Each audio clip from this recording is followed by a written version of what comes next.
Did you not read the colony policy that defined you as company property? That wavered your say in autonomy. The conglomerates got you in lock and key. We are a family forged in bureaucracy. No I in team, but there's con in economy. Were you expecting adventure? Were you hoping for fun?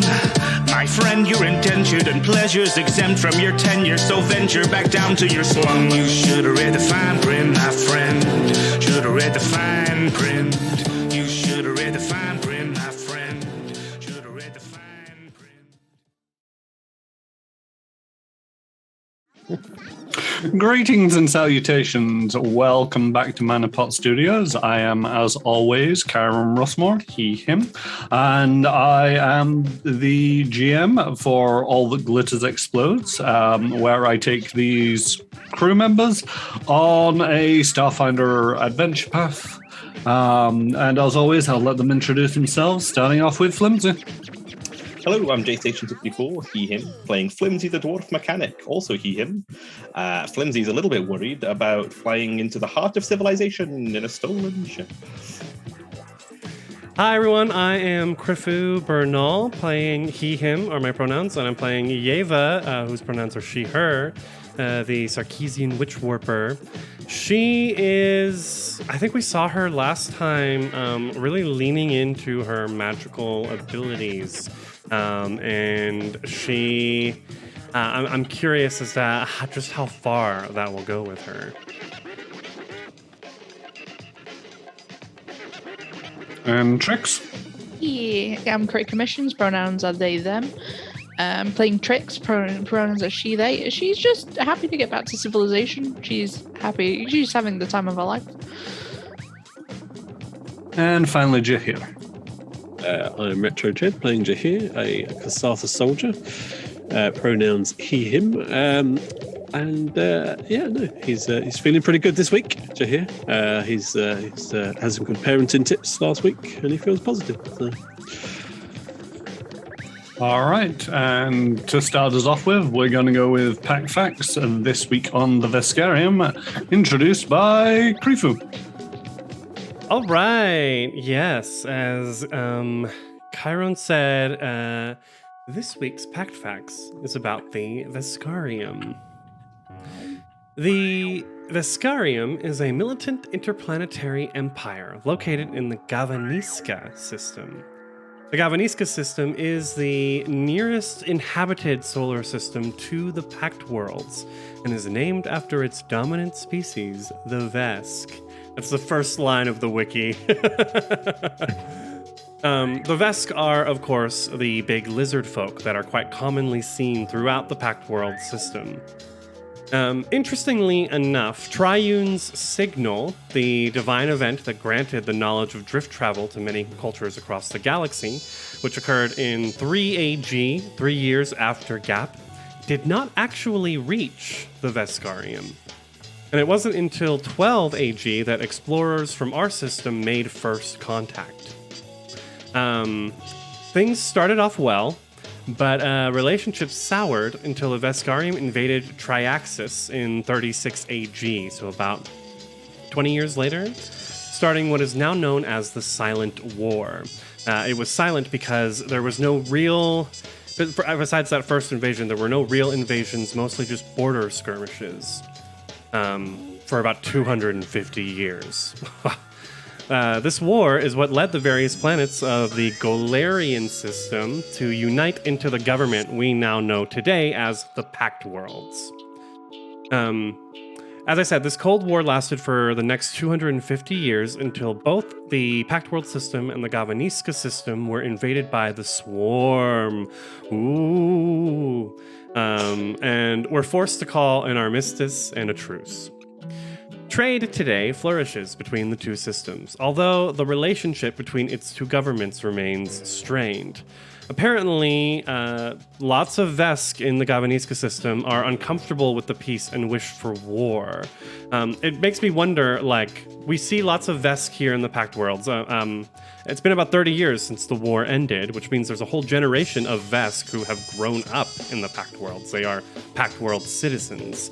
And the Pact Worlds Vesk are definitely militant enough what is it like in the Veskarium itself when these Vesk are just hungry for war? Like, we know it's a lawful evil empire ruled by despots, so I can imagine that the culture is just not very healthy or wholesome. But my question is, would the Veskarium's Council of Despots really be so short-sighted to throw away this tenuous peace simply for the sake of martial conflict? Especially when the threat of the swarm still looms, not to mention the growing shadow of the Aslanti Space Empire. That's a brief little overview of the Veskarium. What struck me the most is that without the Veskarium, what we have today as the Pact World system would not exist. The spider mulch. It's one of them where it's like, how much did the Veskarium actually influence the swarm invasion? And Absalom Station itself is a bastion. It's a massive fortress when it wants to be. Would the swarm really have been able to take that? They might have been able to devastate the surrounding worlds. Mm-hmm. But could they have taken out Absalom Station? They could take it, but they wouldn't be able to destroy it just because of the Starstone and all that unknown. The Veskarium has its own, the Conqueror's Forge, which is meant to be analogous to Absalom Station. It's supposed to have its own Starstone, I think, as well. That's what I've move about, heard, quite cool. But I'm not exactly... it may just be a Starstone. I think it might be a cluster of drift beacons, so it can behave like a Starstone. Right. But it's rumored, I believe, or something like that. Yes, actually, Chiron, your comment, the Veskarium is considered a lawful evil empire, canonically speaking. I think one of the writers has kind of talked about it as the Star Wars Empire equivalent. The fact that they self-proclaim titles is despot is quite impressive. Mm-hmm. That was a real indicator to me when I was looking into the Veskarium a while ago. I was like, oh, okay, no, they are bad guys. Right, and I've only ever heard that as an insult. Every planet is ruled by a despot, and they're all under martial law. So it's military rule. Might is right, essentially. I don't know too much about Damoritash, their god, but I'm assuming that he is the main influence on their lawful evil martial culture. I get more like Baal vibes from Oblivion with him. Absolutely. I'm sure he and Zun Kuthan have quite a bit in common. Can't wait to visit.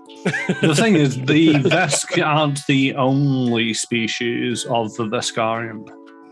The Skittermander, for instance. The Skittermander, the Panthera. Yeah, any sort of bestial race like the cat folk as well. Yeah, the Panthera. Patra.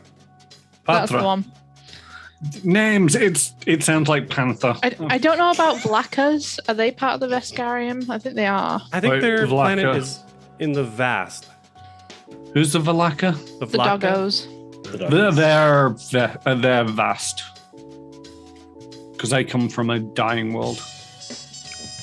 I think their sun is gone. It's not gone supernova. It's dying, so it's going cold, and it doesn't have the mass to go supernova. So we're going to a place where most of its citizens apparently wish to be at war with us, but I'm sure it'll be fine. I mean, you're only talking about the upper echelons who are there. Because one of the things, before we get back to it, one of the things is, basically, if you are not warlike or martially minded, you can be deposed by Veskarium rule, no matter how high up or low down in the echelons you are. And to a certain degree, if you are at the highest echelons and you go to war, when that war ends, you are essentially forced to retire because you're no longer at war. You've failed, even if you won the war, to keep going the mighty war machine. Actual war is the goal. Yeah. But we'll find out more about them later. I'm pretty sure there's some nice Vesk around. Creepy said trade was good. Trade was good. Trade is flourishing. Yeah, trade is flourishing. Just don't stick around for the scenery. Mm-hmm. And that's exactly what we're here to do. All right. So last week we started off with the crew ending their 2-week vacation break, getting to know the ship. And they were ready to leave for Absalom Station when some of Trix's gang turned up and announced that one of their members had fallen into the earth and was in danger. So the crew sighed. Some of you were louder than others and went off onto the surface of Akaton to rescue this gang member. Grenades were handed out in preparation for things that may or may not occur, and you entered an abandoned mine, fought off some old robots that were still functional, and a couple of feral Yosoki ghouls. Rescued the child and brought them back to civilization. The only things that I think you found as a reward was a mining laser that is broken. And you kept your self-respect. You didn't let the child die.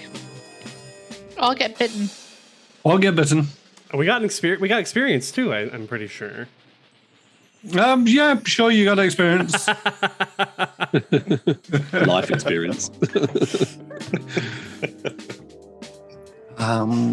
And then you made your way back to the ship and set off once more for the stars.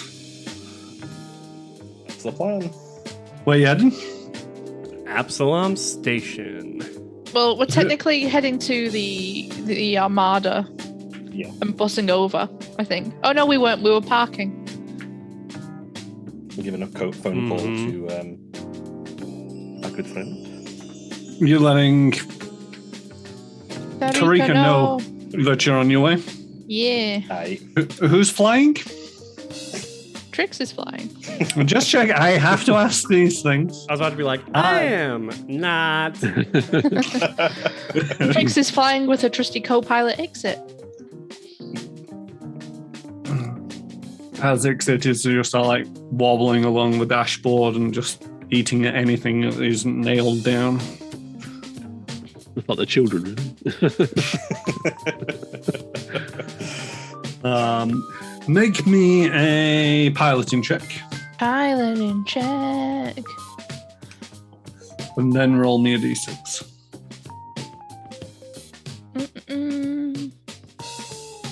My skills sheet wouldn't load, but it's behaving now.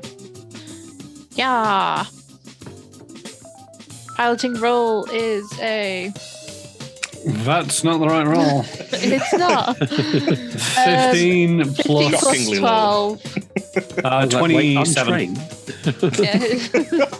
Hang on, everybody. I forgot how to... I can't pick up a d6. Apologies. My Fantasy Grounds is misbehaving. There we go. Try resizing your UI. I have done. 5. All right. Not great. Not great. So it takes you 5 days, even with the piloting check of 27, to get to Absalom Station. There's a lot of drift traffic at the moment, guys. And as you're approaching Absalom Station, you seek to remind yourself why you're here, so you click the play button on Tarika's message from a couple of weeks ago.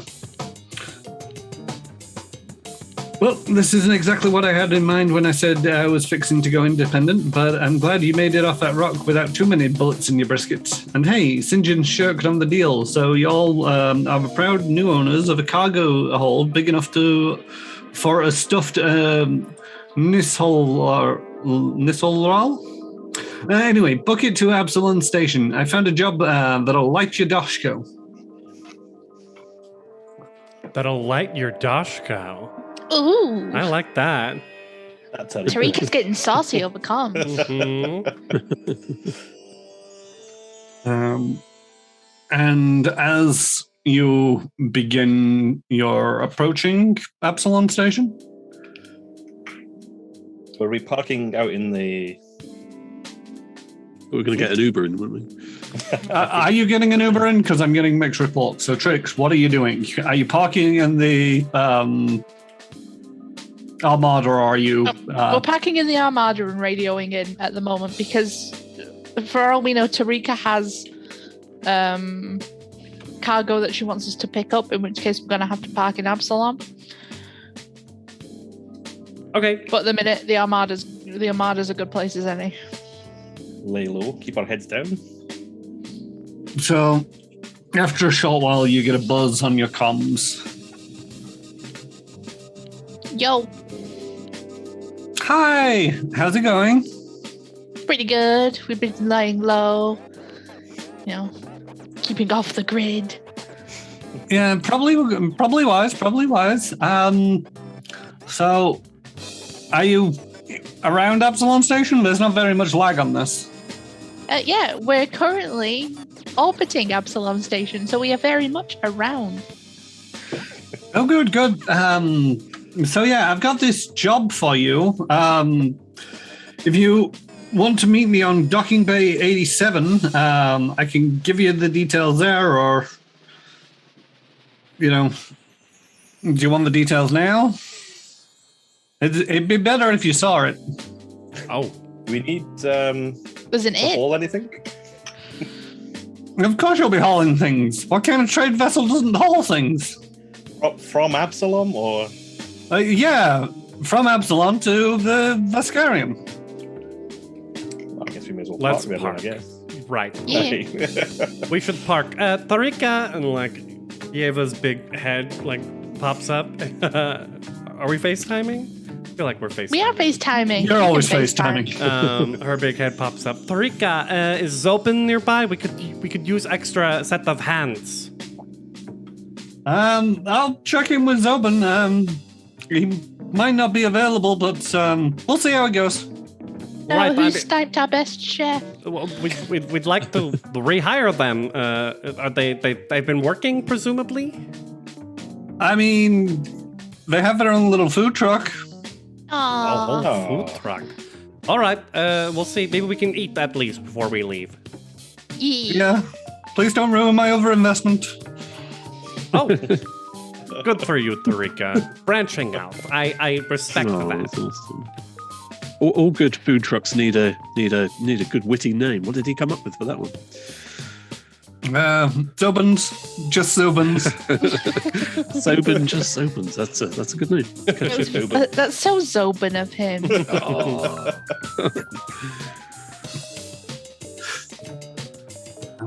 So as you approach Absalom Station, you get an emergency comment. Oh Oh, God. what now? Hello. Unidentified ship. Please state your name, business, and, well, what are you doing here? I'm so glad we talked about this. Can I, off camera, cast Charming Veneer on Trix? Let this, iridescent energy flow into her? Oh, no, I shouldn't be doing this, Yeva. Do it. You do it. I mean, Unidentified actually, vessel, please identify yourself, or we will be forced to open fire. All right, I turned the spell into me instead, and poke my head in. Yes, hello. I'm so glad you called. We need to buy new transponder. Unfortunately, our old one has broken. That is why you are unable to identify our vessel at the moment. What is the nature of the malfunction of the transponder? It's not working. What do I look like, engineer? Are you flying without a ship's engineer? We've got quartermaster. He smiles. Make me a diplomacy check. Okay.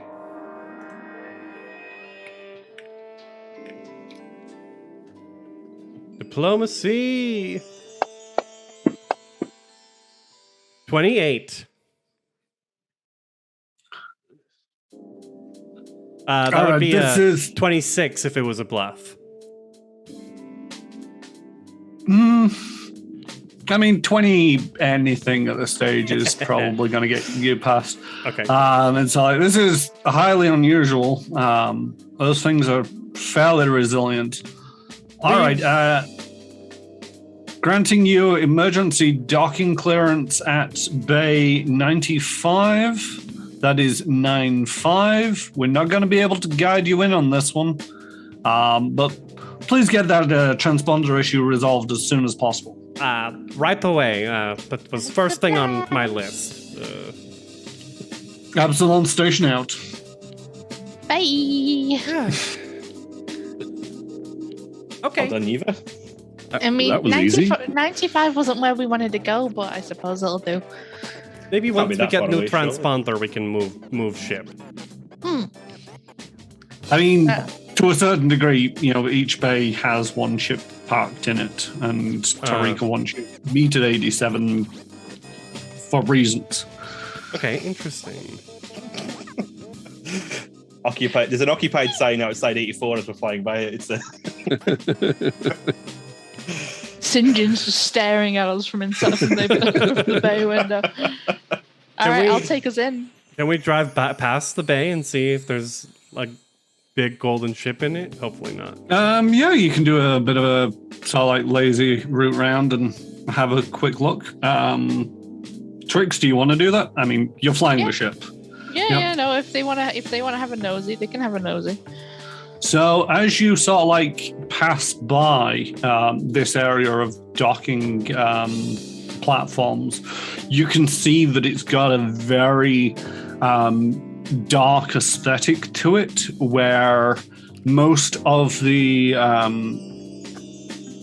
paraphernalia and accessories that are located within those docking bays has a bone white aesthetic to them. And of the two ships that you can see parked there, one looks to be an Eoxian cruiser of some variety. The other doesn't seem to be of Eoxian design. Does it look like a recognizable design? Make me a culture or a piloting if you're of the appropriate Can I make a culture check as well? background. Yeah, Yes. Culture check. 18. 24 from Flimsy.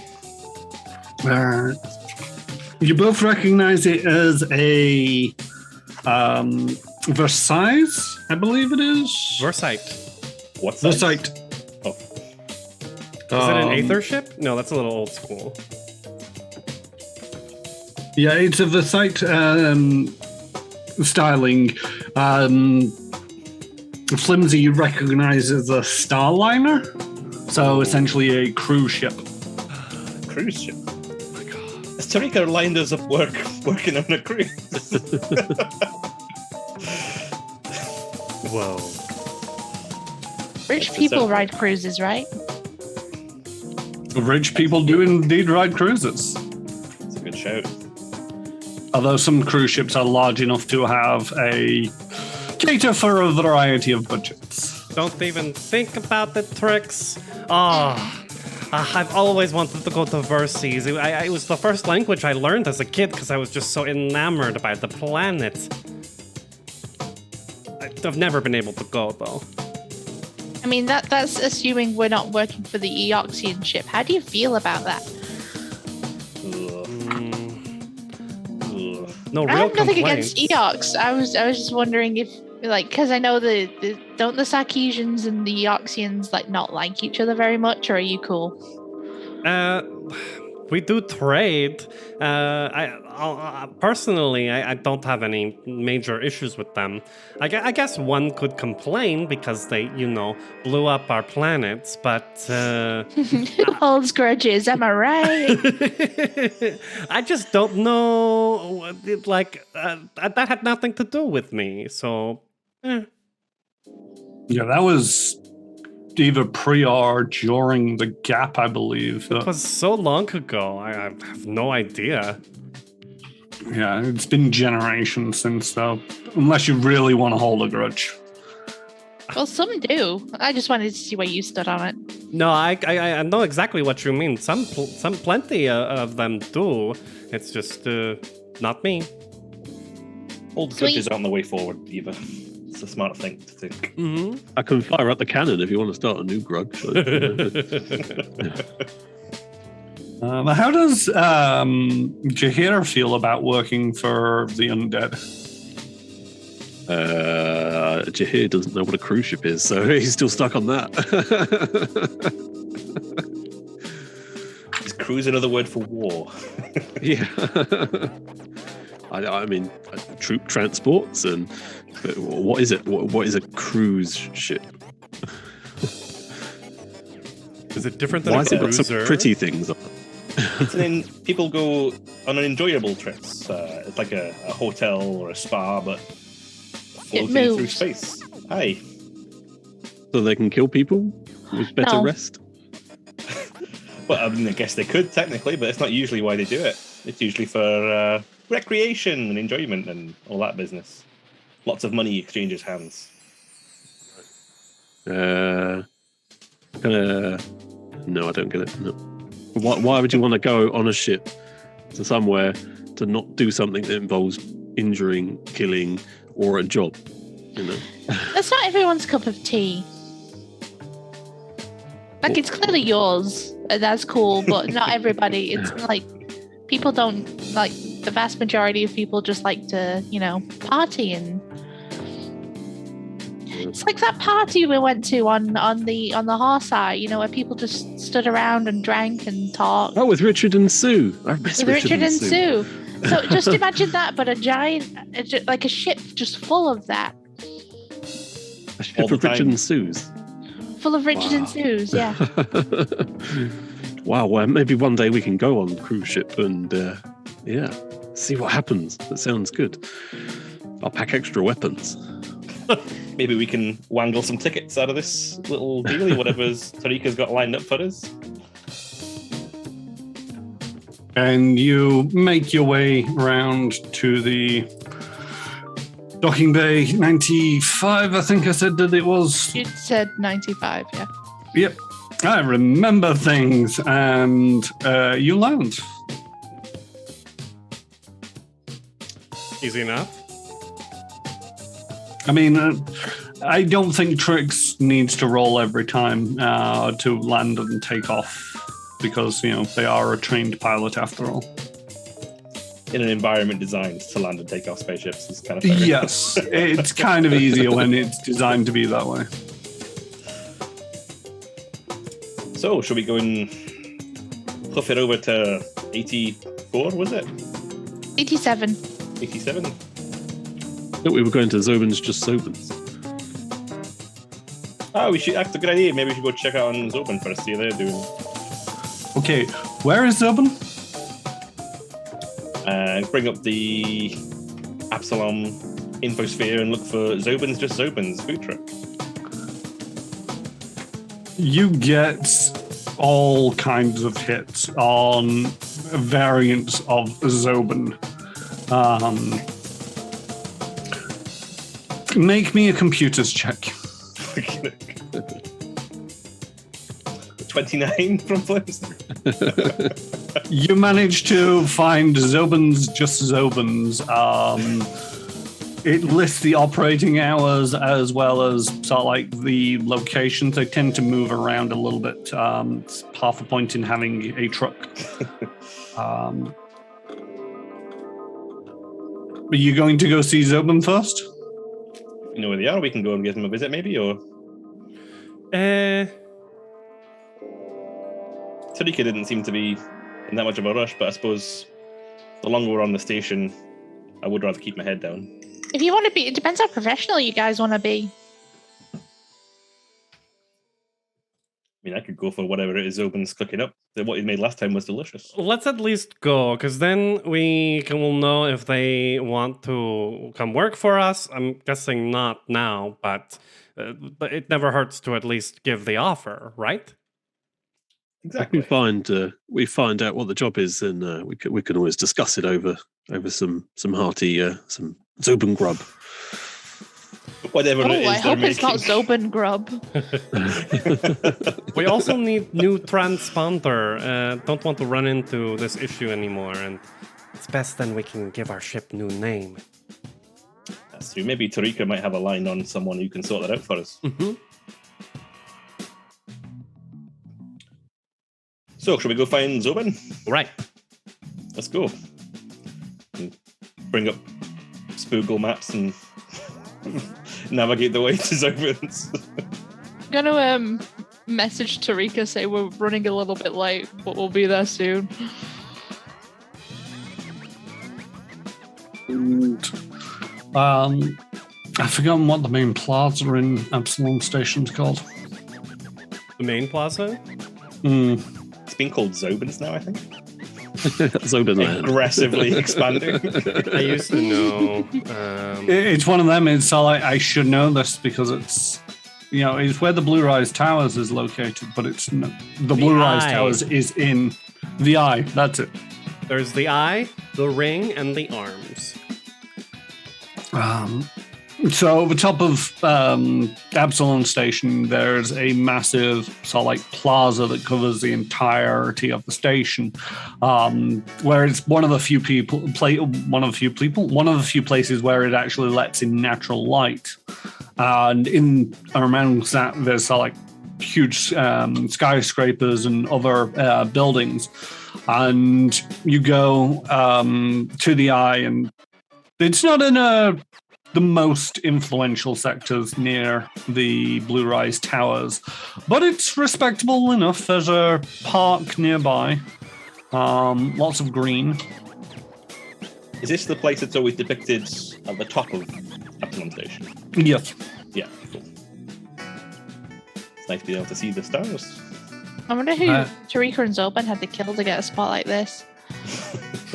Hey, maybe they're just doing really good job. Big demand. I think we were right to invest in this little Zobin. We haven't invested in it though. Well, we invested enough to get them out of that prison, so I feel like we've made a good call there, it seems. Right, we put in emotional investment. Security investment.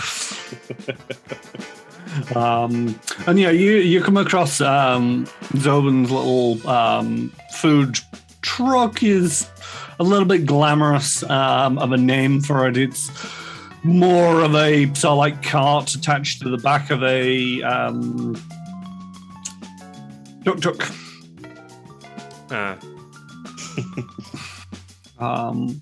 But you can sort of like see him serving customers, preparing food, and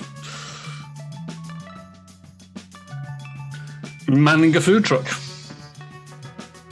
All right. Well, Yeva will just simply get in line and wait patiently. Knowing the GM, what are they cooking?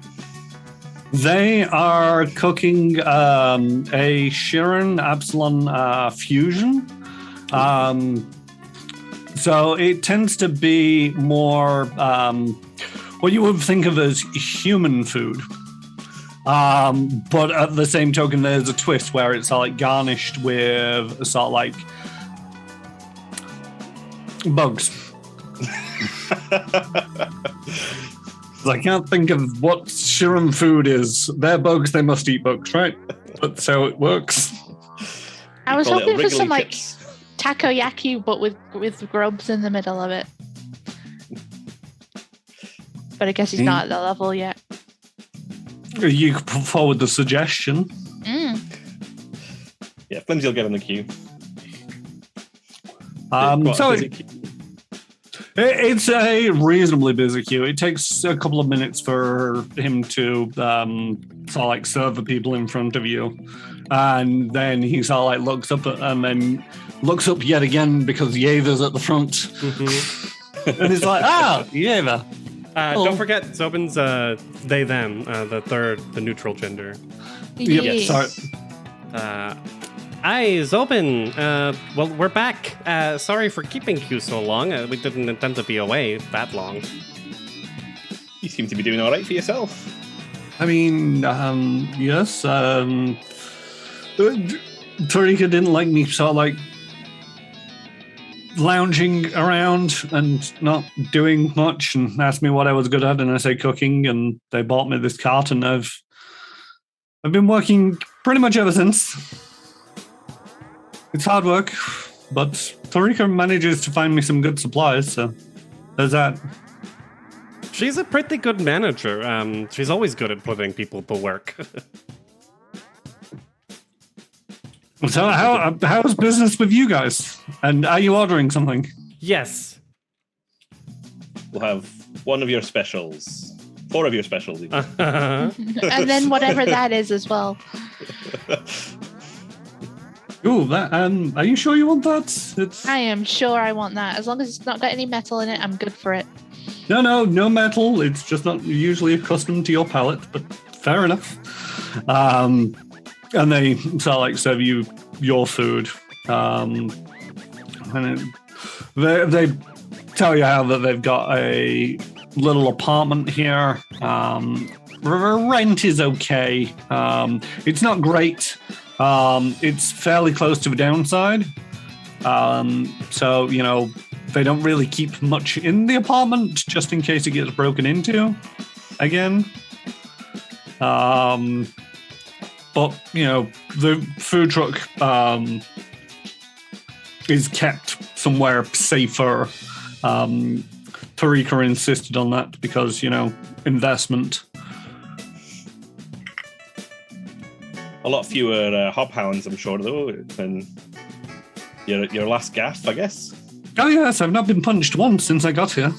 That's always a good sign. I mean, that's Also, really impressive considering you live near the downside, too. And you serve food. It's also a good compliment. Well, I've had run-ins with people, but when you don't have much, they tend not to have anything to steal off you, so they kind of leave you alone. And occasionally I give them some food, and that keeps them happy, I guess. And are you happy? I mean, it's different. Yeah. Not quite what I had in mind when I set out for my guiding the little one and life lessons, but it's a life lesson, I suppose. I mean, you're living in the center of the galaxy, essentially. What isn't there here to learn? There's a lot to learn. It's just more... You don't really get much focus when you're working all of the time. Yeah, I think she looks at the rest of the group. I think we can empathize with that. Can we? I mean, what have you been doing as expected? We just had the first vacation we've had in I don't know how long. And before our vacation, we were working our butts off.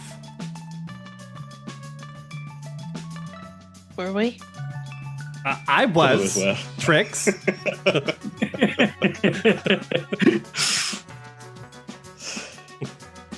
That whole thing with Edge that you were doing? Oh, that wasn't work. That was just an experience. Because it didn't pay. I can't argue with that. I feel like I should argue with that, but you didn't really get paid that much. Mm-hmm. I mean, you got 10 ship shares out of it, so... When we quit. And some of you got some really nice severance packages out of it. We did. The ones who worked hard. Yes. got an opportunity coming up that'll take us away from here for a while. So we might not see you for a bit, but we also wanted to extend an offer if I know you seem pretty set here, but we thought it would be remiss not to offer if you did want to come along and be some sort of ship's cook. I mean, this is a food cart. It goes where we go. Oh well, we have got a galley, haven't we, on the ship? You've got a galley on the ship, but at the same token, it's like this is Tarika's investment in them, and they don't want to disappoint Tarika. Cool. Yeah, that's understandable. We didn't want to not offer, but it's you seem to be doing well. You got queues down the road. I mean, you can see him in a minute. Well, the tuk-tuk fit on board your ship? Oh, yeah. It definitely would. We've got the really big hold. If you want adventure and experiences, we can just look at your user reviews and murder anyone with less than 2 stars. You know, that's quite fun. You know, think of the experience. Zobin looks terrified at your answer. It's like, why would you kill everybody? Well, they give bad reviews. They're entitled to their opinions, and I don't get many bad reviews. I know, but more than one is not acceptable. It's, you know, you're Zobin, just Zobin. I mean, I was kind of hoping for experiences more of the galactical nature rather than the homicidal. Okay, well. Well, we would love to have you on board. Plus, we take the tuk-tuk. Maybe you can spend the day somewhere on Vesk Prime or wherever we're headed to. We should maybe check. Oh, you're heading to the Veskarium? Where we're headed. Presumably. I've never seen the Veskarium, and that would be an opportunity for new experiences. Well, great. Yeva looks pleased with herself. Well, we're on the way to talk to Tarika. We'll definitely... We're parked at the 94, 95? 95. 95.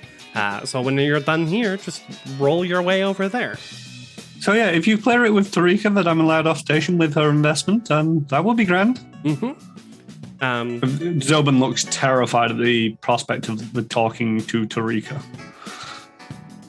Don't worry. It's all right. Tarika can't say no to me. It's great.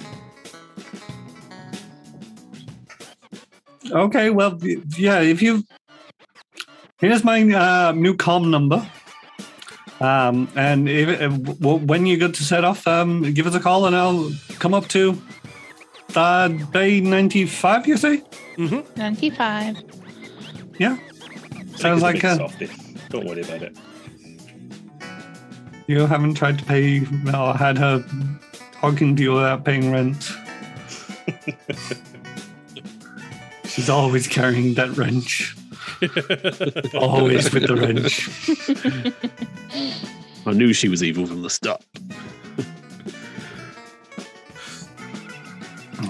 So yeah, you eat your food. Trix, the other dish that you got, it's very oily, and it tastes like Starship Drive oil.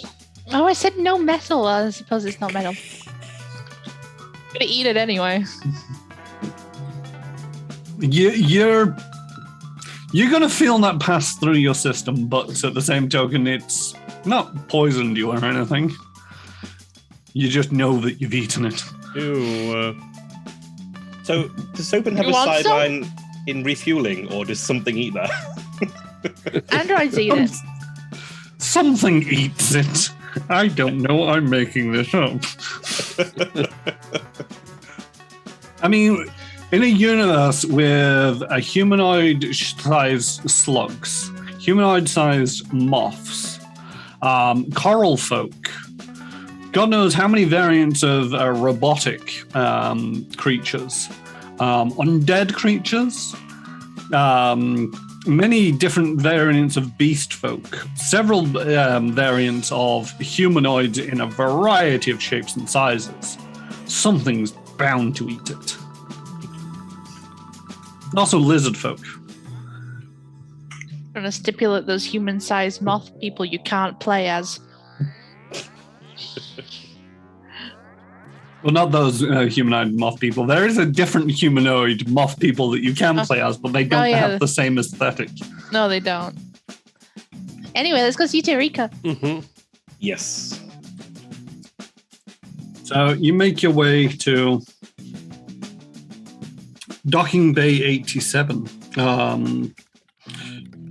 where you see a wide airlock door set into a wall of reinforced glass, which has reinforced bunkers attended by undead Elybrians. Beyond the glass walls, a line of docking segments connect to a single long walkway exposed to the vacuum of space, where undead dock workers come and go.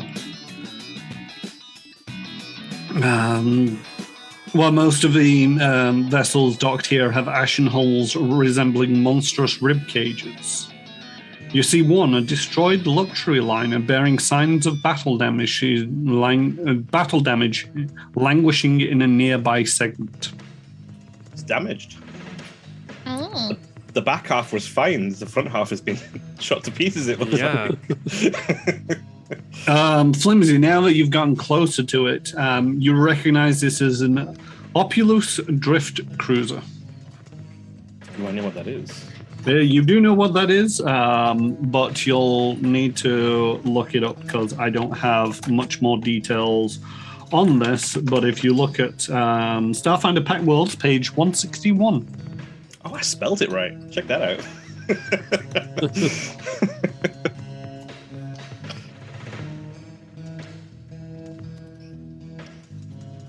Oh, it's very fancy looking.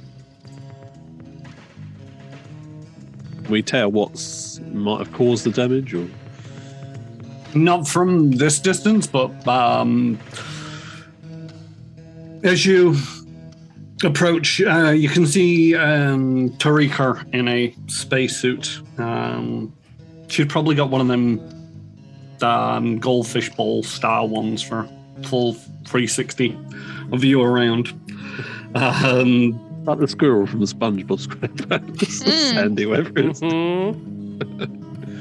Tarika is conversing with one of the corpse folk working on one of the ships close by. And when she sees you, she squeaks with delight and runs towards you, exclaiming, "It's so nice to see you all living and breathing."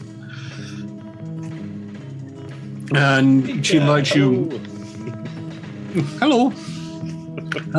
If you'll follow me, I'll give you the details of a job. I just figured you want to see this firsthand to give you a little bit of, perspective. Okay. Tarika points towards the wrecked luxury liner. Believe it or not, that unfortunate wreck is our next meal ticket. The Harlequin's Prayer of the site Starliner got popped by pirates. Hull burst. Almost killed everybody on board. Sad, but how does that keep us in credits? Well, I found a buyer on Vesk 2 looking for 50 tons of black hearts. Those are necrographs, the strips of dead flesh that you can attach to your insides to, ignore stuff that kills us living people, like vacuum and radiation. And where do we get enough corpse skulls for all those necrographs? You've guessed it, she gestures dramatically to the wrecked luxury liner. There's a broker named Riche who handles stuff like this. She's at the Revenant's Urge, a club here on the station. What do you all say? Should I tell her you're coming? Is that ship full of dead people right now? A little bit. Thousands of them. Oh. And what, we're towing this ship somewhere else? Is that the... No, we're towing the skulls. The corpses on board have been sold, and they're going to get processed into black hearts, and you're going to be hauling those. All right. Oh. That is okay. I'm okay with all of that.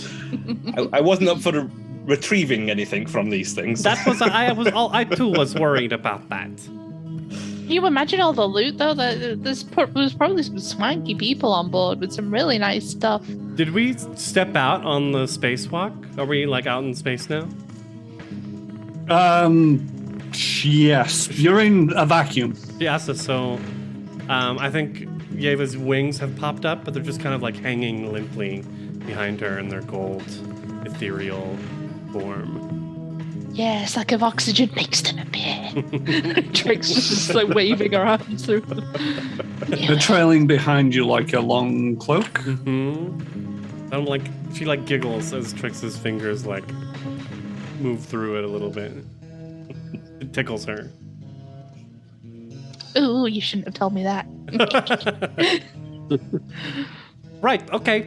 We go to the Revenant Club and speak with, what was her name again? Risha. Risha. And what is Let me type that into your communicators so that we can all agree on the name. Riche. Riche. Riche. So, this Riche, they've already got the Black Hearts, I'm guessing. They're a broker who handles this kind of stuff. It wouldn't surprise me if they've got a hand in this liner already. Okay. And we are to deliver Black Hearts to Vescarium. Or are we delivering the skulls for processing at Vescarium? No. Skulls Tricks. It's just so cool and aesthetic. I would assume it would be the heart, right? It's a Black Heart necrographs. They're getting processed here on Absalom Station. We need to purchase the 50 tons of... is it 50 tons? I'm pretty sure I said 50 tons. You did say 50 tons. That's a lot of hearts. Same amount of Yeva berries. Black Hearts. So you'll pick up the 50 tons of Black Hearts here and transport them to Vesk 2. Vesk 2.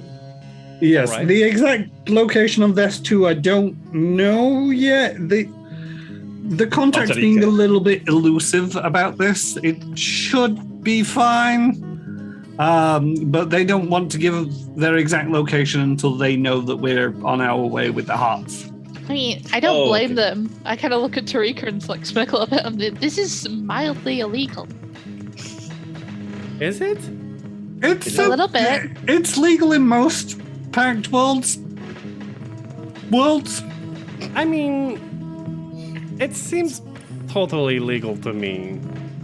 My only question is the people who were on there, they'll have had people. Will those people be looking for their people and find us? Pardon too many peoples. Not unless those hearts have trackers in them. If those people are looking for the people on the ship, then they're going to come to Absalom and find out that the corpses of the people they were looking for were sold. Yeah. And then there's a lot of red tape. I think that's more a problem for Riche because she's the one who bought the corpses. No, it's more... so when you aboard the Visite Starliner, you basically have to sign a contract saying that you won't do anything daft, like blow up the ship while you're on board it and blah, blah, blah. And, well, there's a clause in there that basically says if you die on board the Starliner, you become the property of trendsetters. Oh, trendsetters. Of course it's them. Ever since the fiasco. Mm-hmm. You have one murderous AI and suddenly... Try to keep that quiet, but Skittermanders are not good secret keepers. A documentary about that. So that seems we watched it. Yeah. Okay, the Revenant Club. Where is it exactly? I've got the location here, and she pings you on your comms pads the location. It's located in Absalom Station's download district. Figures. Riche may have what we need on hand already. If not, she'll know where to get them. Sorry, I can't be bit more help on that. Corpse trading is kind of a niche market around here. I mean, you got the bone gardens. How niche can it be? I mean, the bone gardens are growing food. They're just using the corpses as fertilizers. We want something more profitable than food. Oh, Yeva, tell her about Zobin. Right. Speaking of food, how would you feel if we took Zobin's food truck on the road with us? You're taking him off Absalom Station? And the tuk-tuk. And the tuk-tuk? Yeah, But you're taking him off Absalom Station? With the tuk-tuk. With the tuk-tuk. Oh, right. That's great. Is that sarcasm? No, that's relief. Oh. Is his tuk-tuk not doing so well? No, he's doing fine. He's just very clingy. Like he doesn't want to be left alone. I mean, the dude was a prisoner of war for like years. Can you blame him? I don't blame him, but he can't afford counselling, and I'm not trained for this. Oh, you should have said, I know a great counsellor. He does discounts. You were kind of gone for a while. Right. Let's take him to a military galaxy for a while there. That's great. He'll be like home. And also, our ship needs new transponder, Tarika. And she gives a big wink. Like brand spanking new with a new name. That's not the only thing that I think you need. So, one of the things that I have noticed is this Starliner here had one of them fancy signal boosters on board. Ooh. Now, a bunch of goblins already came on and made off with the drift engine from that wreck, so I don't know whether that's on the market, but it's one of them things where it's like if we're going to be doing this properly, we could do with a little bit more gusto and staying ahead of the curve. And I feel that you could possibly do with securing a bigger drive for the ship. Yeah, it took us 5 days to get here from Akaton, so I agree with you. Yeah, anything we can get our hands on something like that, it would do a real boost for what is currently called Oliphant. Do you think the goblins will put up a fight for it? Because Jaheir is getting a wee bit antsy. I mean, I cannot comment because that might be illegal. We can trade with goblins. I've traded with We goblins. can trade with goblins, yeah. Yes, trade with the goblins. We'll That see if we sounds can like arrange a deal. Much better idea. And you work on the transponder for us, yeah? I mean, whoever's selling the drive should be able to sell a transponder as well. Okay. Okay. Goblin transponder? Is that a good idea? No. I Goblin mean- transponder, it's an opulous transponder. Do we want to advertise ourselves as a cruise ship?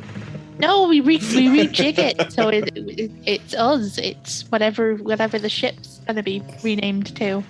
Oh, I Flimsy, you should know this as a ship's mechanic. The transponder is just a little thing, and it's got an ID in there, and you fill out the paperwork and register it under whatever name you want, and that signal that it sends out in the big database that somebody keeps maintained, it'll identify you as whatever you register it as. Mm-hmm. Oh, right. Whoever it is who controls my brain didn't realize that, you see. You do look a bit tired.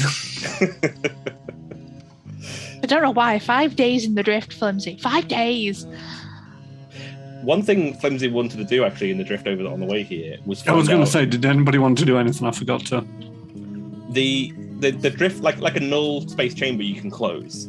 Can we close the null space cargo bay? No. It's permanently open. Yeah, basically, So where you would usually expect a cargo bay to be, the opening is the cargo bay wall. And so rather than it being 25 feet deep, it's 50 feet deep. Right. But you can't deactivate that aspect of it if we were to be inspected, for example. Yeah, no, if you were to be inspected in your cargo hold to be looked at, somebody would get... If they're perceptive enough, they get a weird feeling that it feels bigger on the inside than the out. If they were completely oblivious, they might look at it and be like, oh, look, the hold full of black hearts. And move on. It would also be really good for smuggling. It would be good for smuggling. Too good to be true. All right, we've got two things then. I'm assuming they both will take us in the down low because that's usually where goblins are. Riche at Revenant Club, and then Space Goblins and new engine/transponder. How about we get ourselves a decent engine before we start a new job? Does Tarika know if there's a ticker on this? I mean, it's an open contract, so it could be that, somebody's already going to deliver it and we'll end up with 50 tons of black hearts, but they'll sell somewhere. Just the price that we're getting for them off this contract is, it's doubling the money. So we want to act quick. Right, let's talk to her first because she needs time to process them anyway, right? Mm-hmm. Or at least tell you where you can source them from, and then you can deal with that. Mm-hmm. Okie dokie. Does anybody want to? Because I know that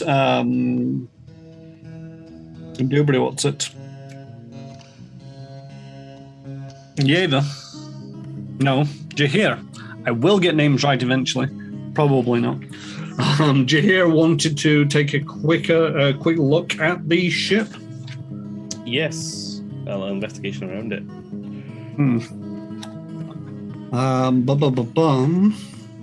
I can try to find. There is. So make me perception checks or anything that you feel to be relevant. So Jahir, if you've got a mercenary background, if you've got a profession mercenary check, that'll work. Flimsy do engineering? Yeah, and engineering will do. 6. So 27 from Flimsy? It's been shot by something big. It's got holes. A big window. You, Flimsy, you do actually recognize, to a certain degree, it looks more like it's been blown out from within. Oh.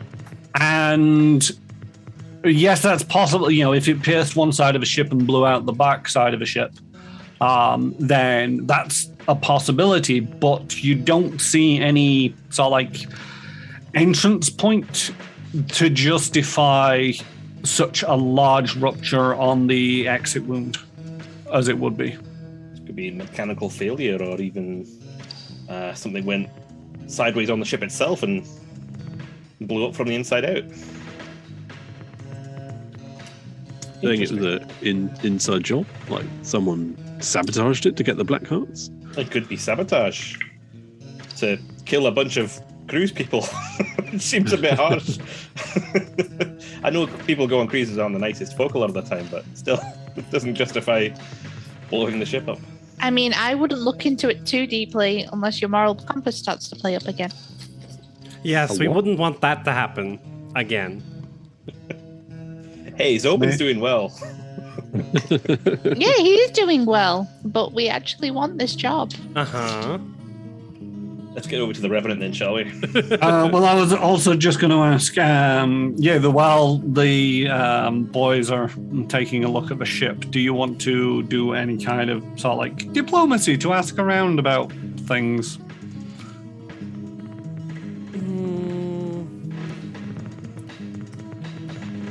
No. Fair enough.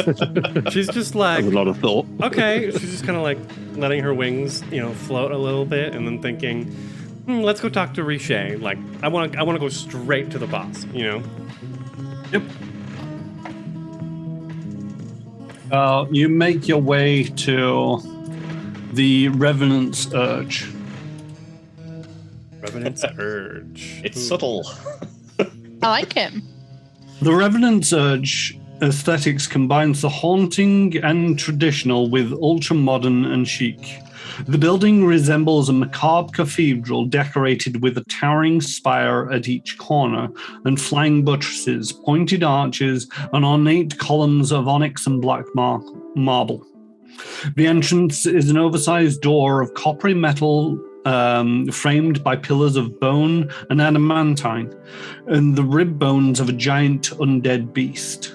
Above the door, a circular rose window made of holographic crystal projects a silhouette of the goddess Ergothoa, depicted as a woman with a skeletal lower half dancing with a sigh. The acrid odor of burning plastic and chemical solvents lingers in the air, and the pulse of muffled bass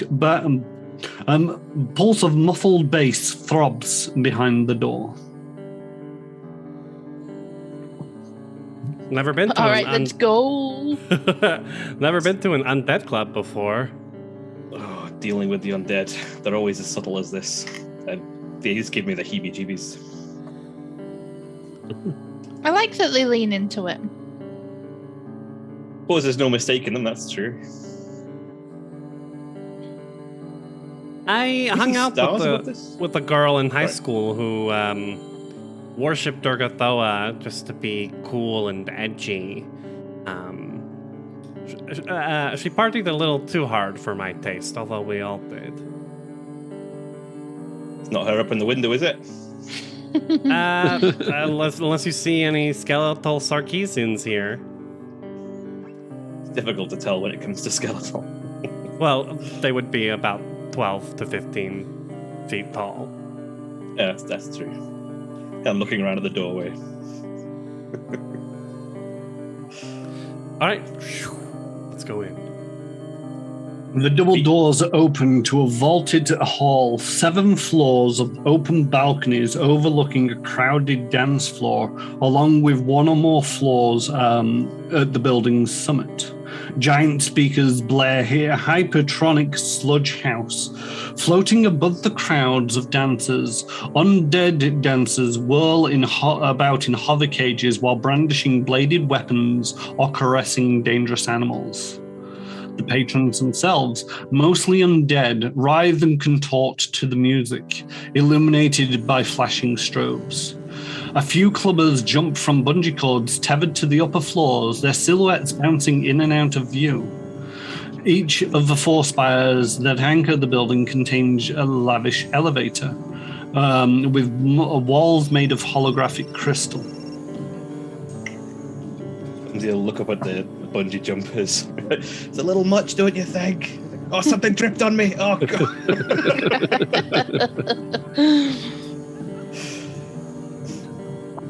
Oh, should we get...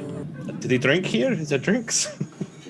And Flimsy, you probably notice this more than anybody else.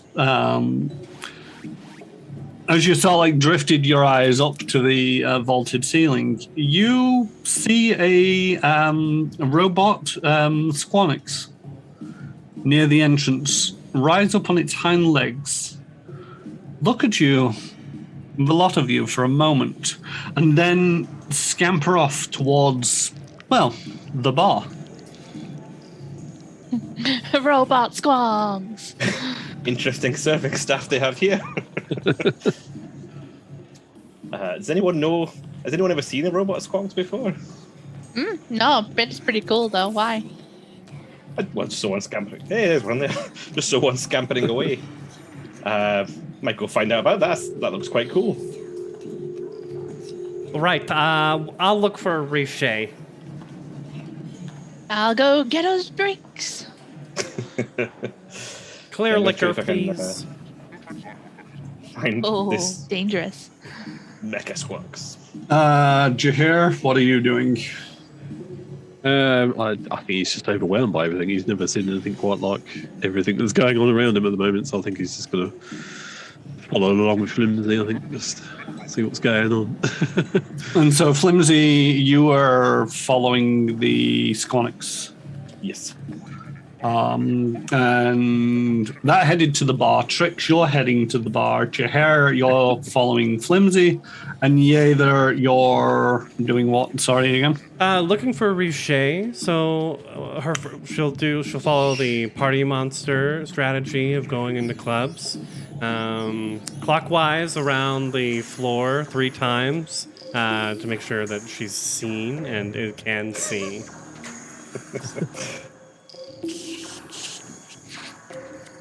You don't know what Riche looks like, by the way. Ah, shit. Okay, well, she'll start asking around. And I'm going to do Charming Veneer to gather information on Riche in about 10 minutes.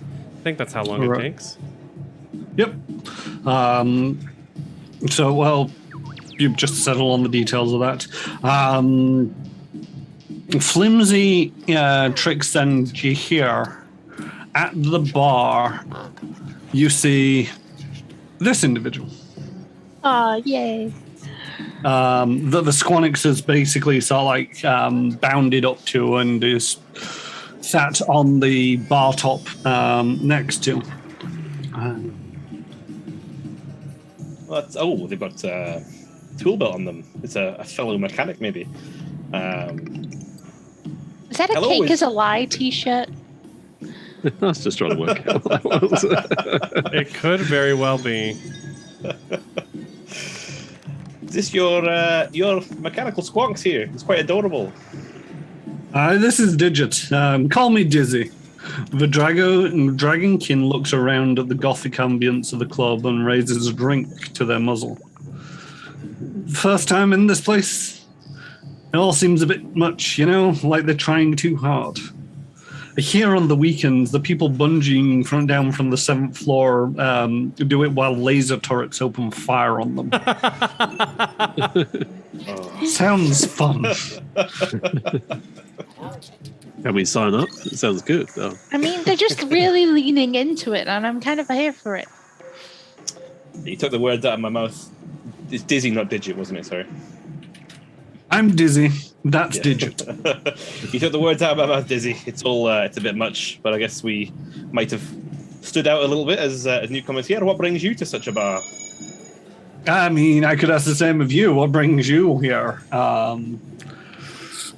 We're looking for an individual called Riche. Oh, Riche, yeah, they're a little bit in high demand, I'm afraid to say. They're bungee jumping right now, aren't they? Oh, no. They're not bungee jumping right now. Well, not as far as I believe. I don't think the negotiations have gone that far. Riche. No, it wasn't that one. Look, I'm part of another crew of the Wintermorn. My captain's up there right now, haggling with Riche. I suspect you're here to do the same. Oh, fellow traders. But we got here first. You know, speed is everything in this business. No hard feelings. Aye, speed is everything, as well as quality service. You're right. So what ship do you fly on? Flimsy looks at Trix. The as yet unnamed Starduster Maximus. Wait. As of yet unnamed? Mm-hmm. But it's got the name Stardust Maximus. Starduster Maximus. No, that's the type of ship that it is. It's not very confusing, is it? I mean, I've never heard of a Starduster Maximus. I've never heard of the Wintermorn. Have I ever heard of the Wintermorn? Maybe a culture check. You see, that's the thing that's quality about us. We're flying such a high grade ship that, just common couriers just haven't heard of it. It's 22 from flimsy. You've never heard of the Winterbull? I've never heard of the winter one. Our ship's well known that even the sight of it is a sign of good trade, and people know to do good business with us. I mean, I think most crews say the same about their own ships. Yeah, but how many mean it? I mean, we've never shirked on the deal. Same. That's the number one rule. Good to Make hear me a that you're- bluff check on that. Shame. Same. Same. I was like, oh wait, no. 30. Same. 1 second, I need to actually get out a character sheet now. Yeah, go on, roll. Beat my 13. It's such a high number. As a mechanic, I can tell you that's quite hard to beat. How do you not have this?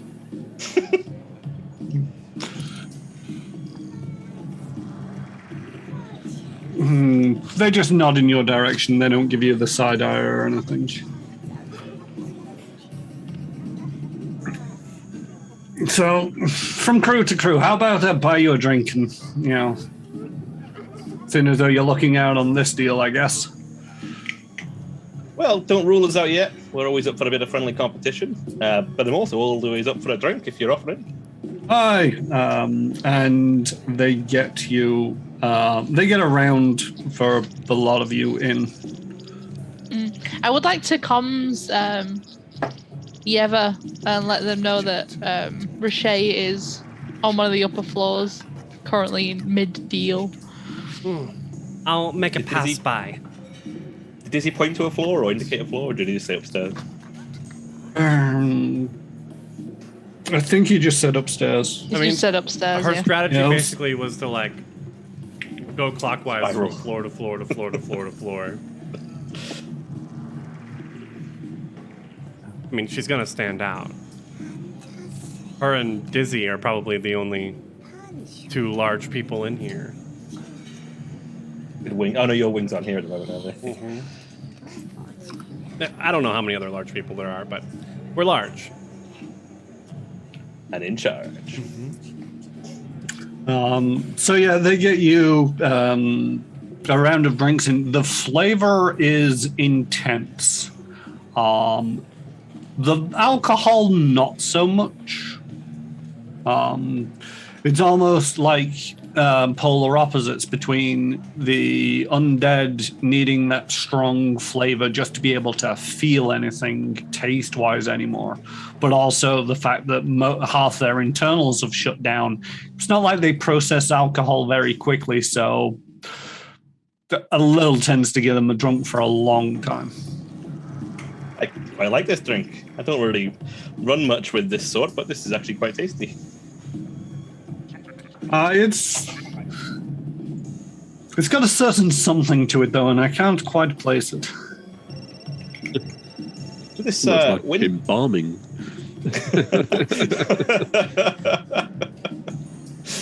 Could very well be. Spit take. Cheers. Embalming fluid. Like, I wonder this what the winter- difference between alcohol and embalming fluid is. And he just takes a sip of his drink. This winter morning of yours, how big of a hole can it carry? You're making me look things up. And if this guy will know.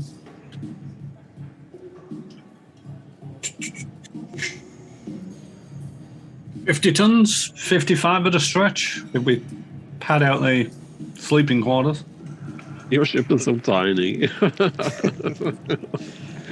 What are not you bad, gonna is get it? If in you can't get anything bigger, I guess. Sorry, what was that, did you hear? I said your ship is so tiny. It's cute. Do you fly around in that and feel good, or I mean, what it lacks in size, it more than makes up for in maneuverability and firepower. That's what the salesmen tell you. That's Jahir's probably just like laughing his head off.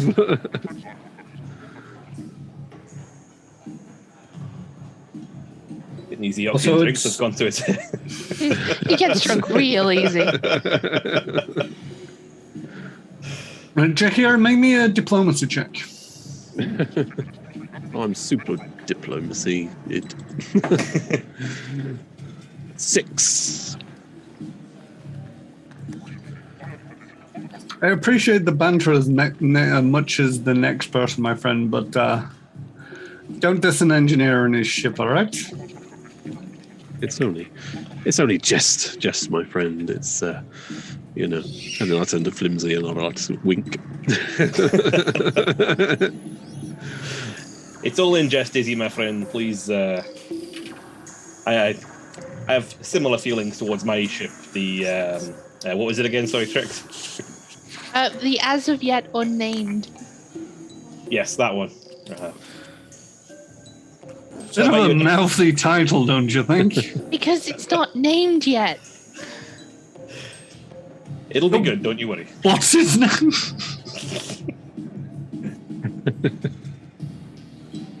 It's the as of yet unnamed Starduster Maximus. Or is that not its name? I've never heard of that No. as a design of ship. It's a design of the as of yet unnamed is the current name of the ship, ergo it has no name, and the Starduster Maximus is the type of ship that it is, engineered by yours truly here, and I just did a Flimsy.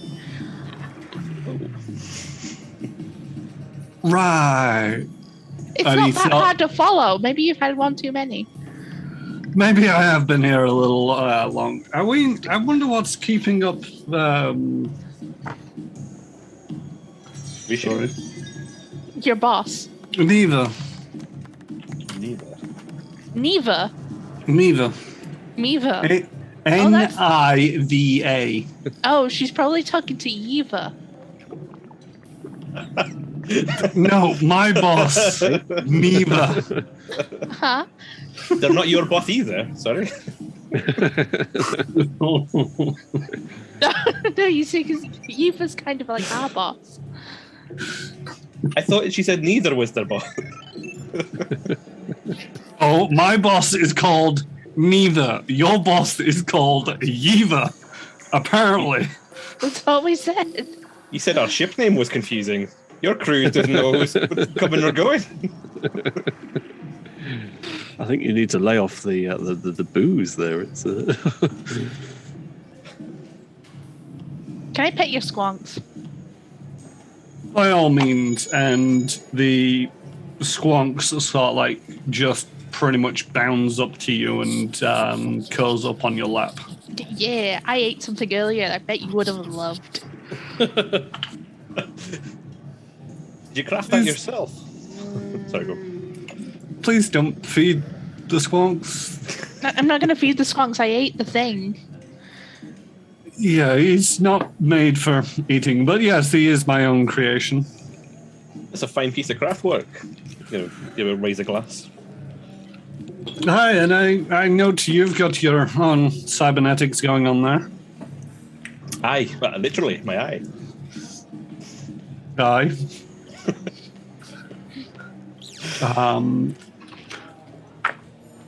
You very quickly find out that Riche is on the top floor.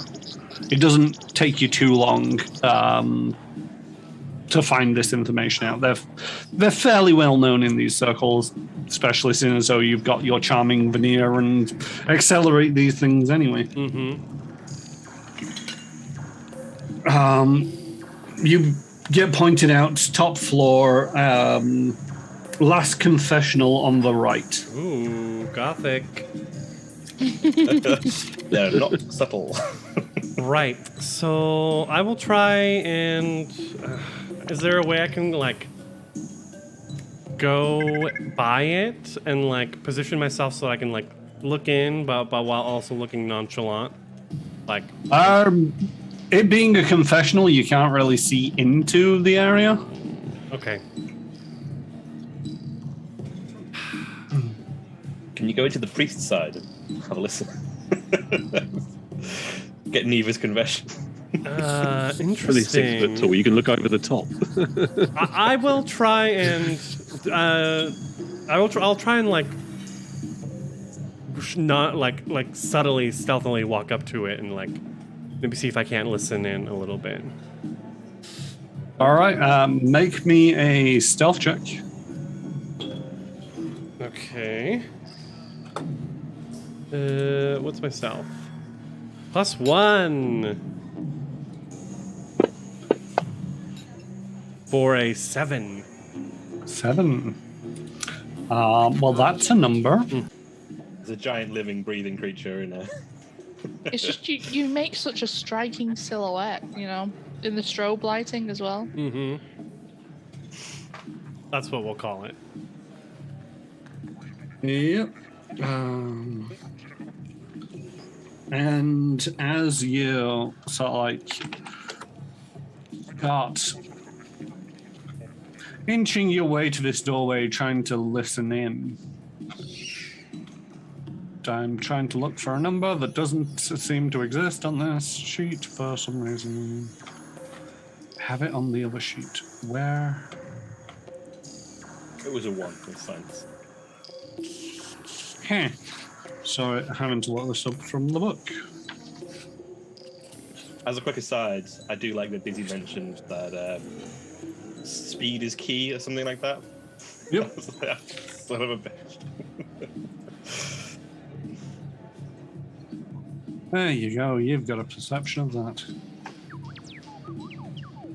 And so, yeah, as you're sort of like trying to inch closer to this doorway, given the dark lighting and the strobe effects and of this place, you accidentally stumble forward and bang onto, you know, sort of like a side panel next to the doorway, and all you hear is, "Boss, I think we've got company," and the door open up, and you see this individual. Not necessarily what I was expecting to see. They look. So sorry. I couldn't see where I was going, and it's a little cramped in here for me. I'm so tall. My apologies. And she looks over her shoulder at 2 people sitting on sort of like a couch and office chair. And it's like the obviously undead one. So like, I do believe our business here is concluded. And the Yosoki chimes in with, "I can't figure out where I'm going to go with the Yosoki voice." Yes, we'll be waiting on your instructions. The Yosoki sort of like glances at the door and is like, Yeva. Yeva like peers down in the dimness of the club. Neva, is that you? Sure, bet it is. She's like at a complete loss for words and like kind of like squats down a little bit so she can get on her level. Girl, what the hell are you doing here? It's crazy running into you at a place like this. What am I doing here? I'm trading. What are you doing here? I thought you were working for Edge and all that. Oh, I went, well, not solo. I'm working with others, but we are independent traders now. And that's why I'm here.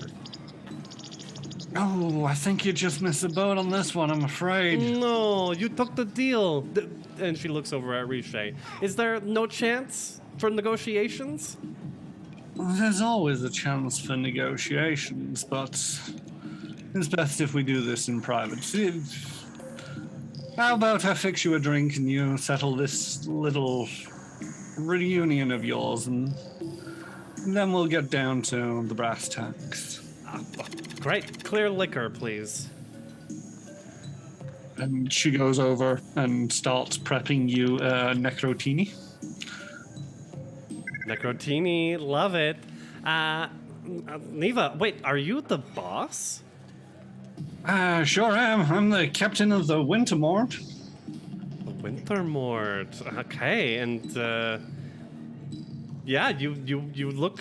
She looks at between her and the red-skinned person. You look quite professional. Very serious stuff. I'm impressed. I mean, it pays to be serious in this business. You don't want to hire yourself a bunch of slackers. You'll never get anything done. All right, we've got this one or two slackers on our team, but we're basically family. I can't see myself doing this job without them at this point. Yeah, that sentimentality will get to you one day. Anyway, well, yeah, we should meet up after this. Catch up. I'd love to hear about how things have been the last 8 years. 8? Has it been 8 already? Something like that. Been so busy. But yeah, if you manage to catch us, we're heading to the Vescarium.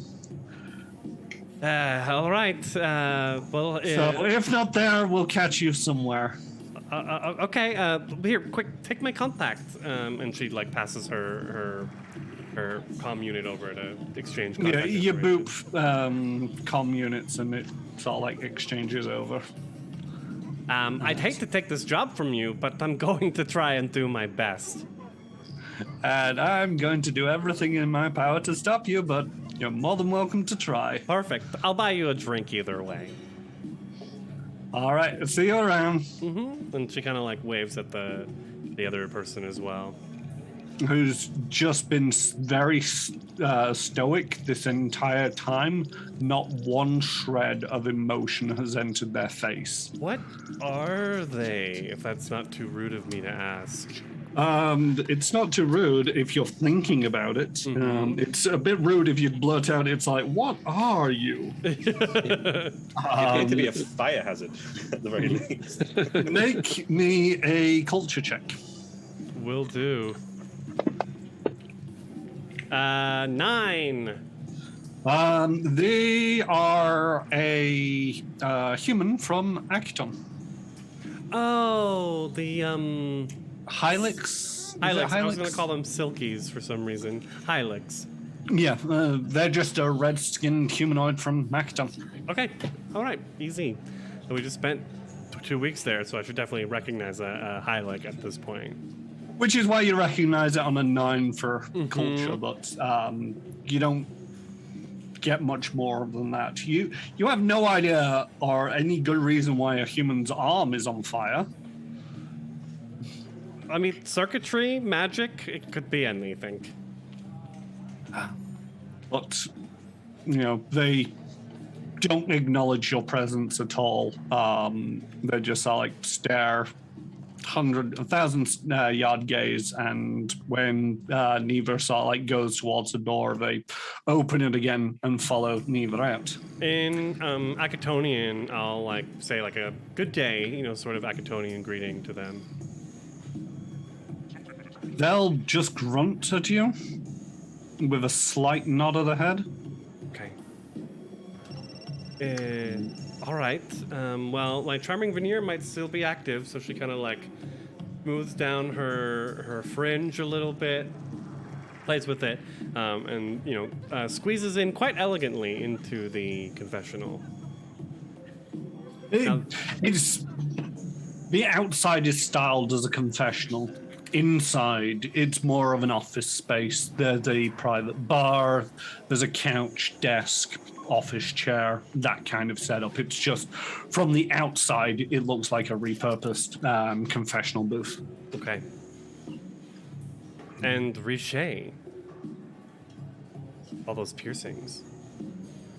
And that piercing stare. Yes. Hi.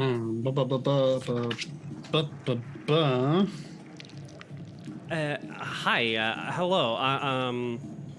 I am Yeva. my crew is downstairs. Should I call them up, or will this be okay? I mean, are you in a position to negotiate for your crew, or? Yes, I am. In which case, there's no need to trouble them with the finer details. Okay. I should prefer a guard or something. No, it should be fine. Although she was thinking, like, I don't know how Flimsy would feel about this, but whatever.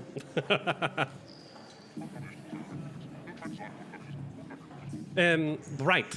So, yeah, we're here to negotiate. What is the? Is there any way we can offer you a better deal than what you've just given my friend Yeva? I mean, neither has negotiated their deal. I don't regate on those things, and to be quite frankly, it was rather taxing dealing with your friend there. Sounds about right. She always tried to get her way, no matter what. So, what is it you're after? We were sent here by Tarika to deliver some of your black hearts to a contact of ours on Vesk 2. First of all, they're not my black hearts. I'm merely a broker in these things. And I'm not sure I can help you. I've already sold the necrographs to Rovo. I don't have another 50 tons of black hearts spare just lying around. Even if I did, you heard her, they're already on the way to this mysterious client. Do you really have a hope of keeping up? We could. Potentially, yeah. We've got one of the best pilots I've ever seen in the Pact Worlds on our crew. But if you have no black hearts to sell, it looks like I have to go and negotiate with. You said Rovo? You mean that's Neva's last name? Neither Rovo. Well, I'll have to go and negotiate with Captain Rovo. I doubt they'll sell. I mean, I don't have the hearts right now, but if you're as fast as you say you are, if you could wait a couple of days, I'm pretty sure I could procure some more. And sorry, just muting that. Okay. So yes, a couple of days I'll procure some more. It'll cost, as these things do. Mm-hmm. 15 ship shares? 15. How many do we have between us at the moment? 10. But how many does Tarika have? Tarika gave you everything that she's willing to give you. Damn.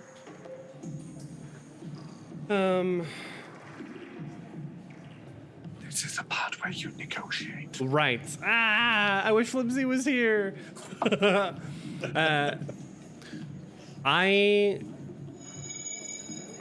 Let's start off with make the diplomacy roll and see how it goes. Because if you balls this up, then you might not get anywhere. If you get really high, it might. 28 with the +1 from Charming Veneer. So work with the 28 on your diplomacy. Right. Well, Riche, we're a blossoming new crew, and at the moment we don't quite have 15 ship shares. I mean, that's not a good negotiating gambit. Don't tell people how much you have or what you don't have. I'm trying. Start with what you do. I'm trying to be transparent here. I like you. I like this place. I'm feeling the vibes. I'd be willing to offer you maybe 8 ship shares. We're giving you extra business. You're giving me extra business, but you're also giving me an extra headache. Trying to get together 50 more tons of 50 more tons of black hearts in a few days is going to tax even my limits. It doesn't have to be 50 tons. We could do 30. I mean,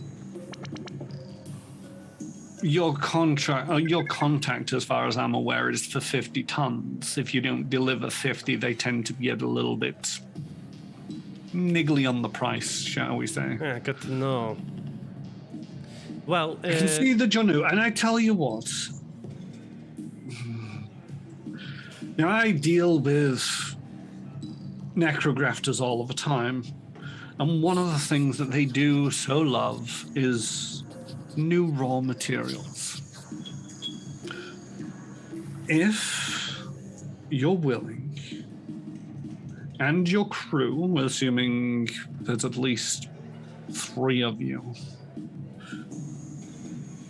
the necrografters always want more zombies and skeletons to make great workers out of.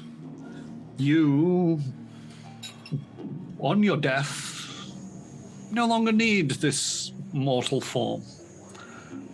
If you're willing to sign some preemptive death contracts, then when you eventually expire, shall we say, and trade that raw material, I'd be willing to reduce the price somewhat.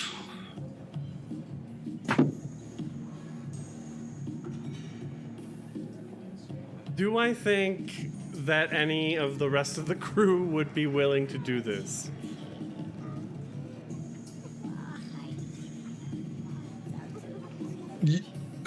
What do you're alone in this room. Nobody can... I think I could convince Jahir and Trix to do it. And what about yourself? Yeah, that's a no-brainer. And I will pretty soon be a no-brainer if this goes the right way. I've never had the opportunity to make money off of my death. Sounds exciting. And In which case, could we go for... How many people do you think you can sign up? I think I could at least get 3 of us. Maybe 4, she thinks of Zobin.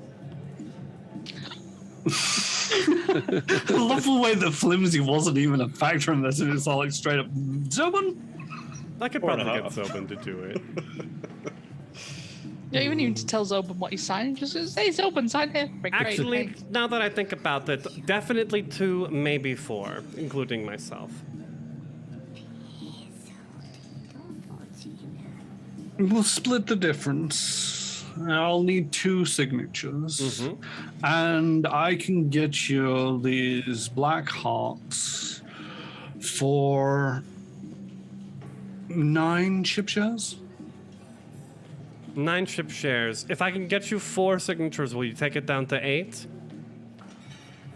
If you can give me all 8, I'll take... If you can give me all 4 signatures, I'll take 8, yes. All right.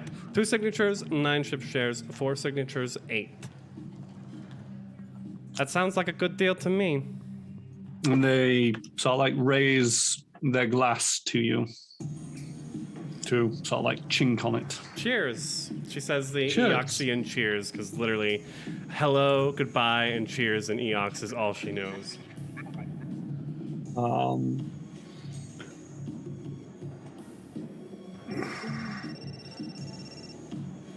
So yes, I believe.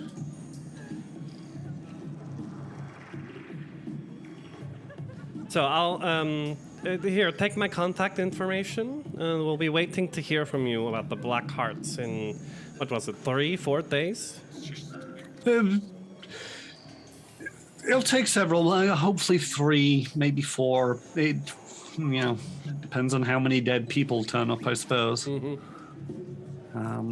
But yes, do feel free to enjoy your evening here at the bar, and I will contact you in due time. Wonderful. We have some other business to take care of here on the station, so it actually works quite well with our plans. She flips her fringe. picks up her drink and says, "Well, Riche, I will. I hope to hear from you soon." And like, squeezes herself out of the confessional door. And then like time. Oops, sorry. she shuts Carry the door on. behind her and just like lets out a sigh, like deflates just a little bit. In the meantime,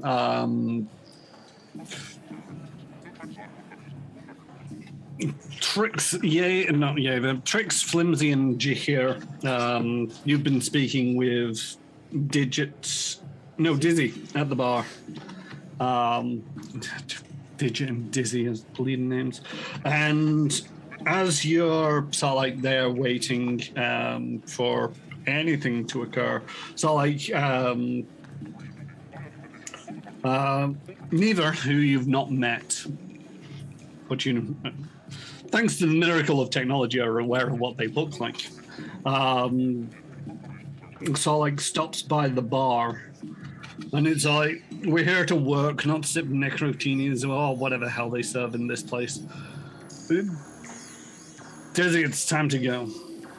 And you see Dizzy, neither, and two unknown people you weren't formally introduced, all sort of like stroll out together from the bar. They look cool. Jinx. They look really cool.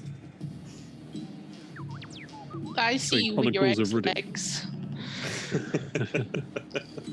X-legs? Well, I'm pretty sure those legs might be augmentations rather than armor. They might be our augmentations, but no, X-legs are full legs. And also,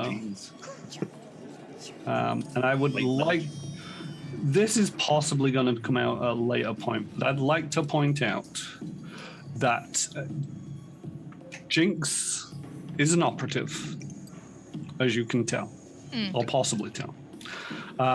Neither is a soldier. Dizzy is a mechanic, and the Hylac human is a witch whopper.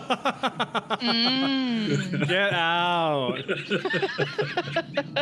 How does that work? We are literally rival. I did not forewarn any of these players, and when we started all of this, we didn't even have G here. We had a Technomancer Tess join us, but when Jahir joined, it was all like soldier, and as I was reading through this book, it's like, wait a minute.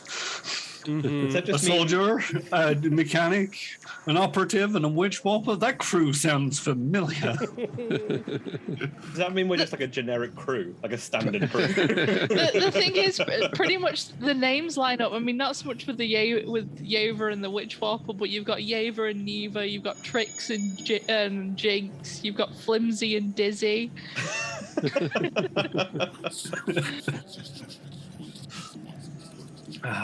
It was just one of them serendipitous moments. It's like,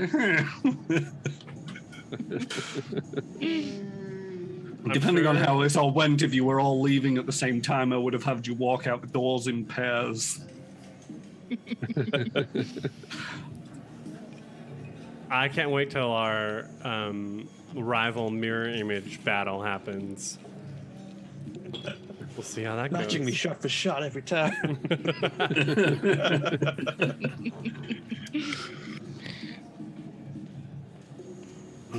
So I think about when I probably come down maybe like 10 minutes later, 15 at the most, right?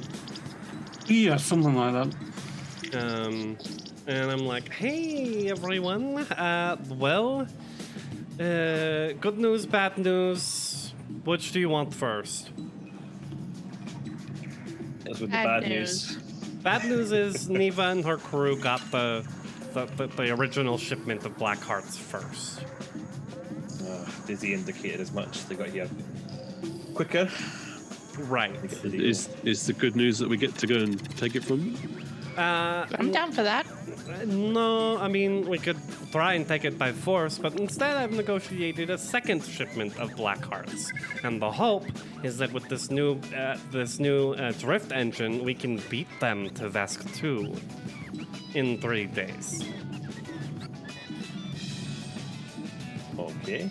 So if we can get our hands on this other engine and we can get there first, we can get the deal, is that? Right, exactly. And I negotiated decent price. She definitely upped it for the fact that it's sort of a rush job to get so many black hearts. Yeah, so it should be about 9 ship shares, although I do have a way of bringing it down to 8 if some of you are interested.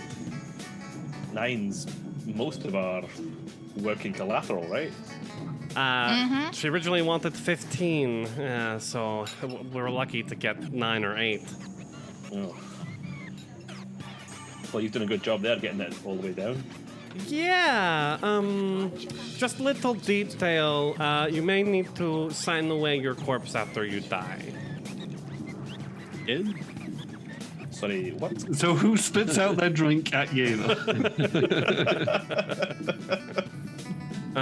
Immediately she just like turns to Jahir and she's like, "What do you care? You know, you're not using it, so you might as well make a little money off of it when you're done with it, right? Your body, that is." What? I don't care. I've signed it away hundreds of times. Perfect. I think I've still got the form here somewhere. All right. So okay, great. And Trix, or do you care about the integrity of your body after its death? After it's dead, no.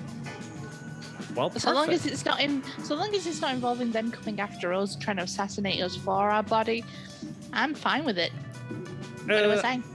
Well, let me read the fine print on these contracts, but it shouldn't be like that.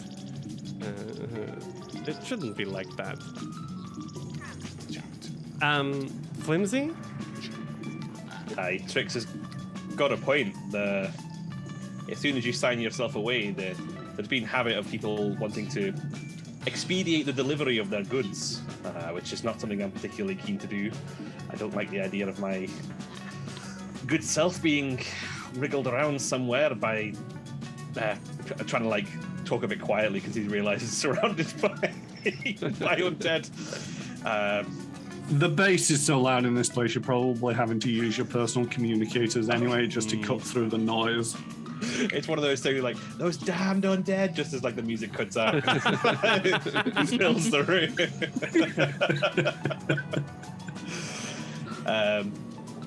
I'm not too keen on pushing literally selling my body for alive or dead, to be honest with you. That's fine. I'll just talk to Zobin when we get back.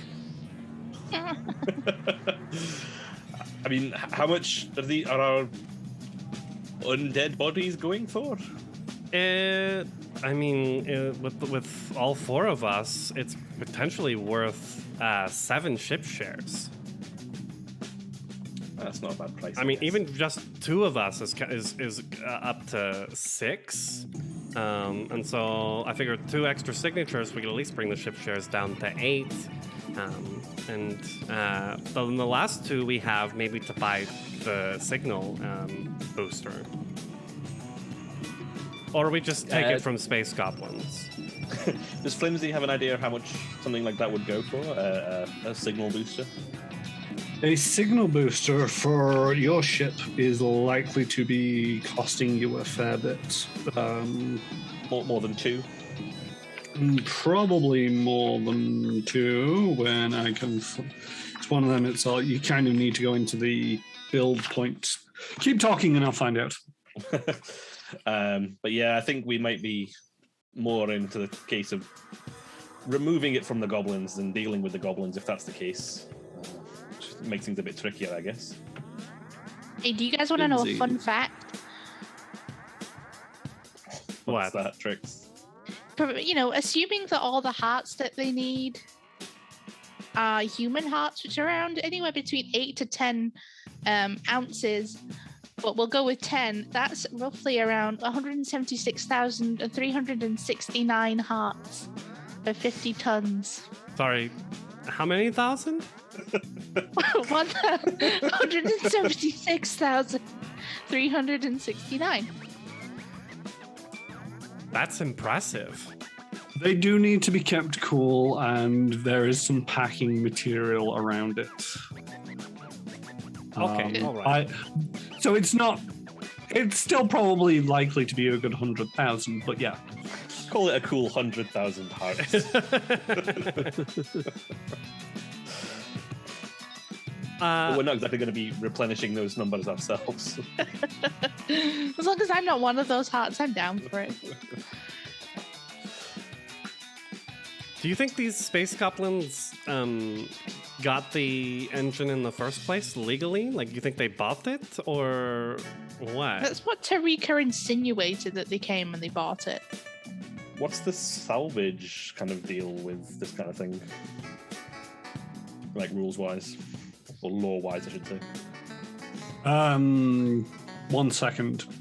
15 ship shares for signal boost for the drive you're hoping to get. Whoa. Oh, so it's already out of our hands anyway, I guess then. So, And sorry, you had a question about salvage. What was that? Will the goblins have acquired it legally? You didn't ask around. probably cheaply at the very least. Well, we can always go back and find out. We've got how many days? 3 to 4 days. At least 3, right. While we ignore some blatant genocide going on, but it's fine. The Colpsicles are already dead. They just need processing. Yeah. Let's find out who these goblins are. Absolutely. And if they're in the down low and, maybe part of some sort of goblin gang, then we simply come and do some of the steward's business. Hey, maybe they'll pay us for it.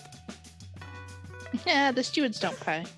It's the kind of mess you get into messing around with the undead folk, but it's a line on a job, and we've not got many choices.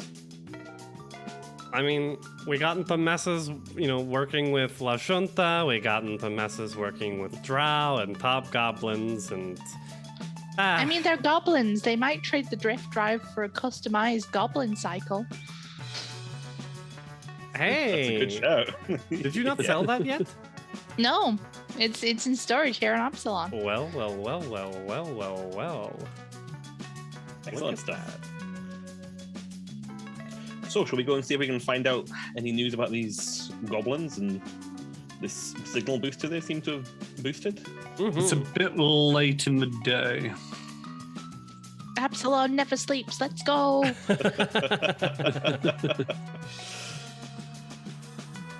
I'm down. I could also wait till tomorrow. Yes, Dizzy told me that time is always of the essence on these things, which I agree with, but we've not got the time, But we do have the time, that's the problem. Right. And we need that engine if we have any hope of beating them. Seriously.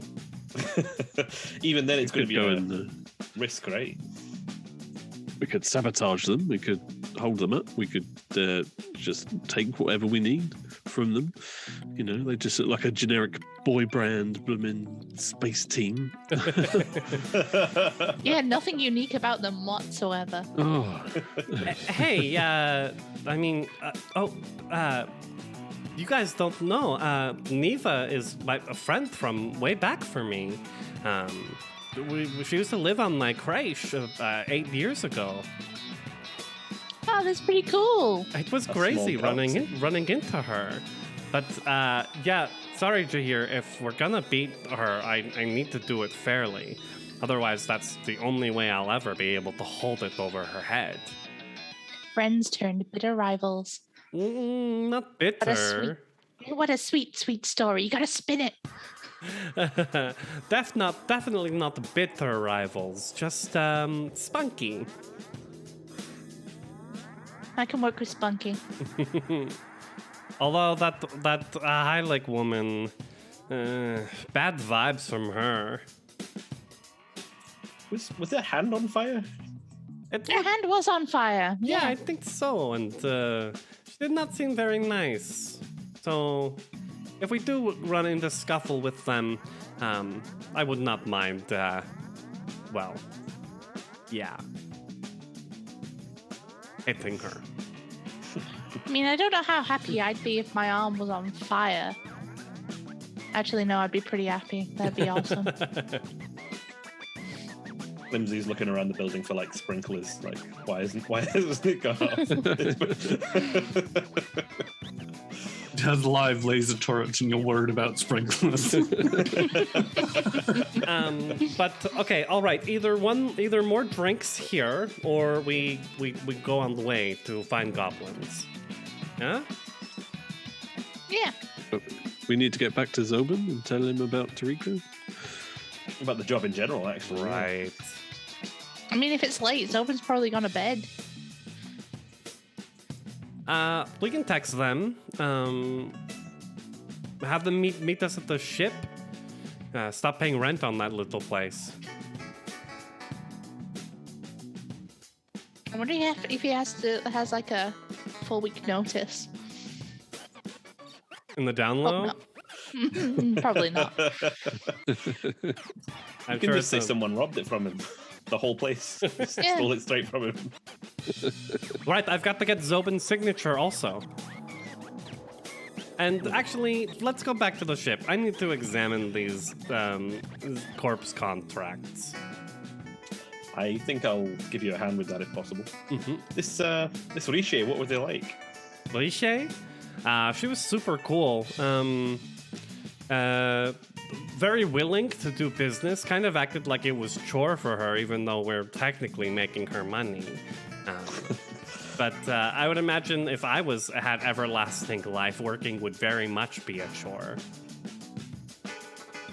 Sounds like a client to me, putting the emphasis on what they've got to do rather than us doing the legwork. But if you trust them, then we'll roll the dice with them. Yeah, I trust her well enough to try and make money off of us. And, well, we're trying to make money off of her, so on that basis, everything seemed on the up and up. Although I didn't roll a sense motive, which now in hindsight might have been a good idea.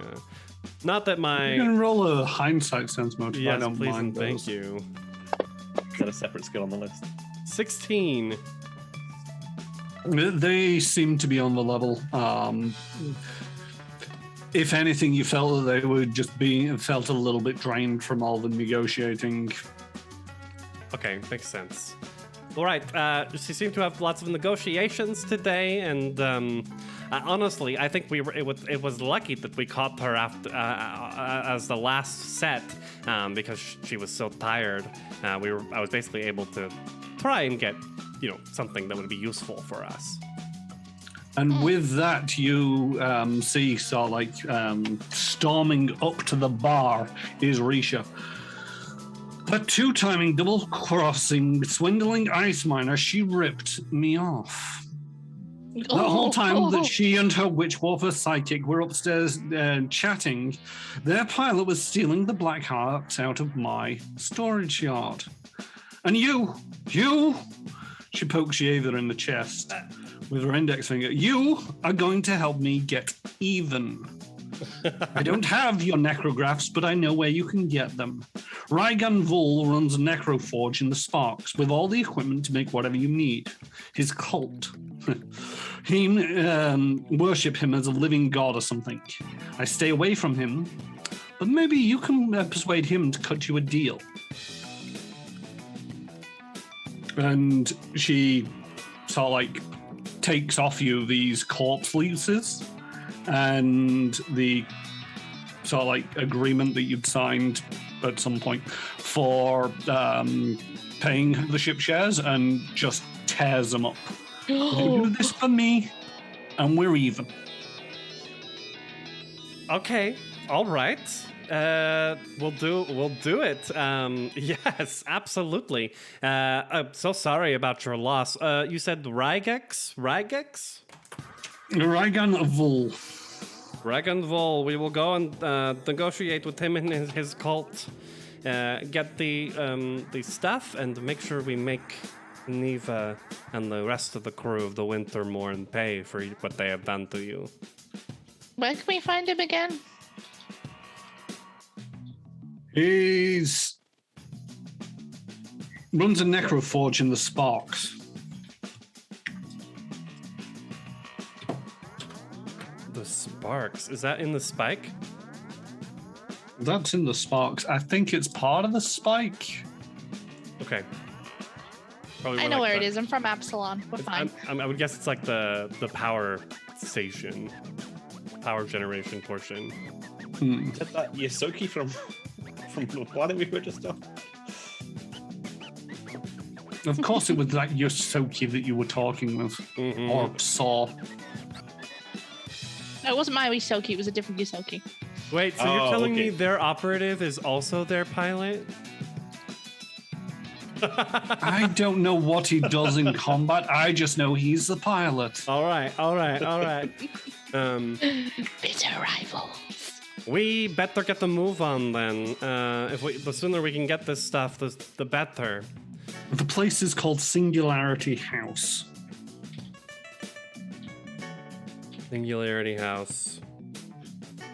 And basically, we're not paying anything now to do this. We're getting the Just beat that rat to the punch. Okay, got the Riche.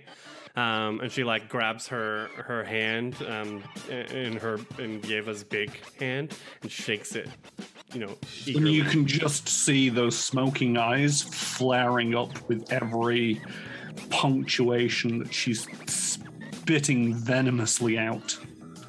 Anyone ever told you you're pretty? You're like just a zombie. No, I mean it. Like, legitimately. I'm not trying to buddy you up. We've got everything we want. I'm getting like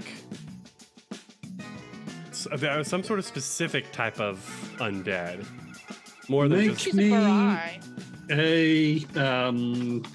Trying to find it. Culture check. I'm gonna roll that one too. Yeah, I want to know. Oh. Yeah, 27. She's a Lucandrian. What's that? I don't know. Alien Archive 3, page 68. All right. But you also know that she's got the smoldering red wraith emotes that have replaced her normal moon-like eyes. She sort of like caresses at a temple before addressing Trix.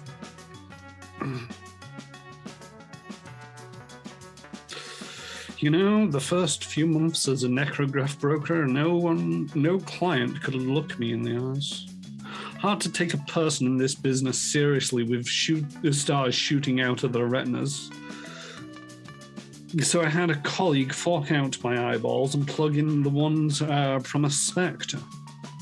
No one has asked me about my moon crystal receipts or how to read constellations since. Now the only thing on the client's mind is what augmentation can help them tell a deaf to kiss off. Huh. Plus, I got a pretty good deal. It's practically product placement after all. Pretty neat. So cool. Before we go, Rishi, can you tell us what these black hearts actually do? They basically allow you to survive in environments that are usually toxic for the wearer.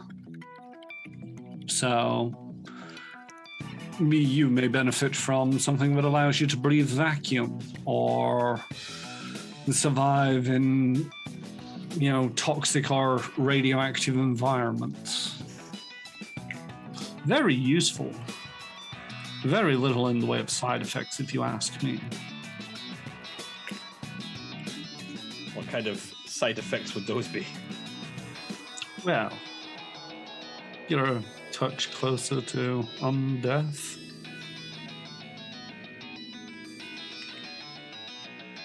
Well, you really work it anyway. Looks good on you. I mean, I'd hazard to guess it'd look good on you, but I don't think you're that way inclined. Well, my She eyes strokes are your already beard. occupied elsewhere.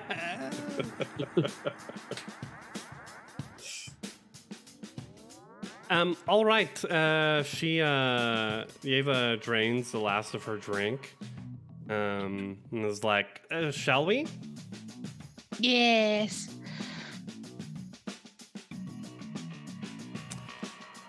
And we leave. Lindsay gives like a little quick look back as she's leaving. Like, You see that she's sort of like taking your place at the bar and just sort of like starts ordering a drink and then sort of like sits down and sits in the chair and pulls out a gun and just starts taking pot shots at the bungee jumpers. What Yes. the fuck? Turok, save me from these people. All right, so if I've got this straight, we need to go to cultist dude, get black hearts from him in some way, shape, or form, and leave as soon as possible. And then see about getting this quicker Go drift engine. drive. Do Aye. we split up? We've suddenly got 10 ship shares to play with again. And your bodies, by the way. All right, that's useful. Oh, how None I of you seem missed! that relieved. Oh, how I missed me, and I just taught Trix just hugs himself. I do not like negotiating by myself. I don't know if splitting up is best. Would you think we should hit the works first and try and find this engine, or get us started on the necrographs? He said it would take several days to craft them, so maybe we should make a start there. We can use that time first. to hunt down this engine. Mm-hmm. Okay. Besides, the necrograph place is likely to be open at this time. Mm-hmm. Let's go join a cult. Well, after you, Trix. What has your Quickly, psychiatrist told you about that? Cults are bad. Didn't you start a cult on the last planet we were on with the children? No, that was a gang. Oh, okay. It's an important difference. Do we know anything about Reaganville? Make me a really high culture check. Really hard culture check, okay. Can I do a check on him? Maybe you can all make really high culture checks if you so desire. Reaganville. Ooh. 26. 7. Aw. It's 18 from Lindsay. I don't know if my smuggler background would have any help with that one. Oh, absolutely nothing. Nah. You're inquiring about the personality of one individual that you may or may not have come across in your life. The only thing that tricks you can work out to a certain extent is the name is very similar in styling to that of the corpse folk. He's undead himself. Let's go. Right, more undead. This job keeps getting better and better. So you type into Spoogle, Singularity House, and it eventually, comes up with a few hits, but at the same token, you know that it's in the Sparks neighboring the Spike. Mm-hmm. So you track down the closest one there. And you come across a building pretty much centered in an old engineering bay.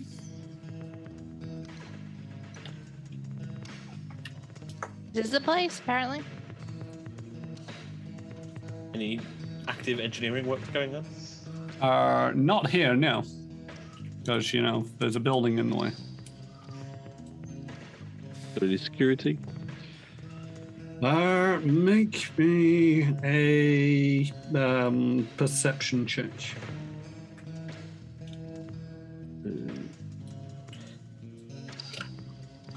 Eight. 8. There doesn't seem to be any cameras on the outside. The doors are probably alarmed and locked, but otherwise you don't see anything. Is there a dean outside shouting, "Singularity House"? Some sci-fi campus. Is there any activity outside at all? There is none. Should we knock or break in? There's no reason for us to break in. I mean, we've stolen before. We have stolen before, and I'm all up for stealing again. Okay, so Yeva takes a. But how are we going to steal 50 tons of black hearts? Yeva pats her lens pistol on her hip. No, that's how we obtain them. But how do we steal them? We don't have any cars. We don't have any getaway vehicles. I can carry maybe 30, 40. It's just 900,970 to go. Hire truck? Is this a window down here? It is a window. So before we knock, I'm gonna move down there and peer in. It's a big Sarkeesian at the window. Kaboo. What do I see? Make me perception checks. And I have low light vision. If it's dark in there. Natural 20 for 21. This massive room features a circle of 8 points, 10 foot long, translucent glass capsules, each containing a corpse. The capsules infuse corpses with negative energy from the arcane circle inscribed on the floor. Can I roll a mysticism just to double check what I already think might be happening here? Yeah. I do 20 love speculation. What do you feel is happening here? I feel that a part of the creation. I mean, so I've been spending 2 weeks creating magic items, right? So this kind of looks like a necromantic arcane laboratory to Yeva. And so she's assuming that there's some sort of passive magic item creation happening within the corpses. And that's a 25 on her mysticism. And you are quite correct. All right. Okay, this is definitely the place, everyone. They're clearly making necrografts here.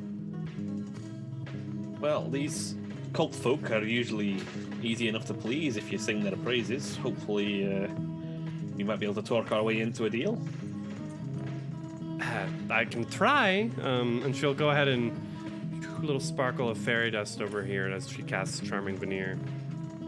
I just realized I placed you at the back door. You can move us. I mean, if we're going to break in, we might as well.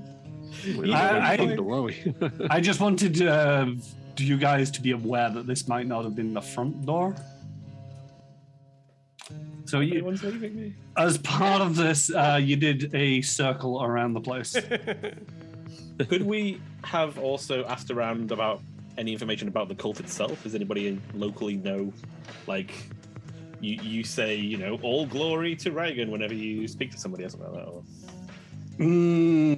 You can ask around. Make me a diplomacy check.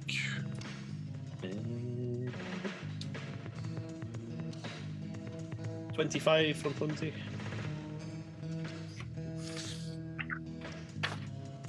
5 from frenzy.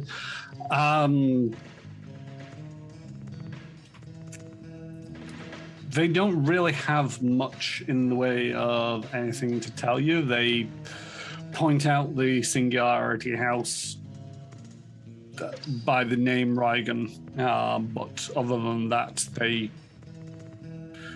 try to avoid that area. I'll relay that to Yeva. I think. Just remember to flatter them as much as you can. Good idea. And then she'll knock on the door. So we're clear. Are we collecting the 100,000 hearts, or are we killing 100,000 people? Collecting. Oh, okay. Manufacturing, I imagine. That sounds less fun. You're knocking on the door. Yep. You could just open. Yeva to the knock, you get no response. Is this door locked?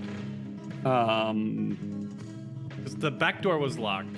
I thought I thought that was the front door earlier. Sorry. Yeah, that was my bad. This one doesn't appear to be locked. Okay, she will push it open and be like, yoo-hoo! Hello?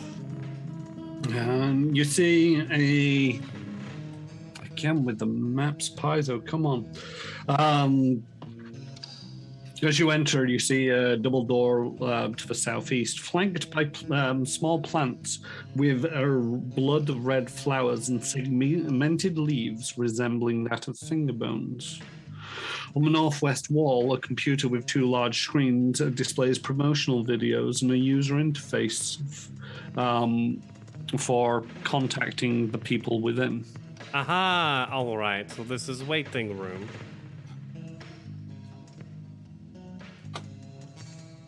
Look at these plants. These are dead. What are they like? Are they undead plants? Are they dead plants? The plants are quite alive, although they do have an undead air to them. Because, they really lean into the aesthetic. Mm-hmm. Good for them.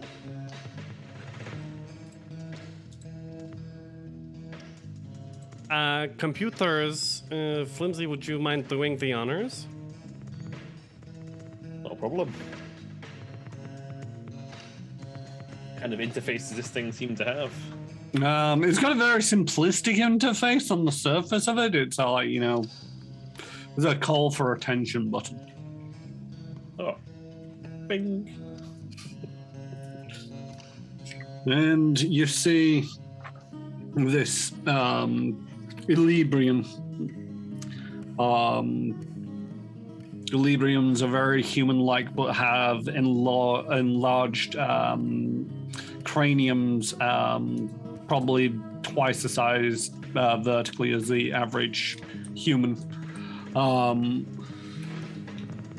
Looking very sort of like stretched and parched flesh just pulling in at the cheeks. Yes, do you have an appointment? We have an opportunity for some trade if you're available. If you do not have an appointment, please leave a message. We're here representing Riche from the Revenant's Urge. The most profitable opportunity.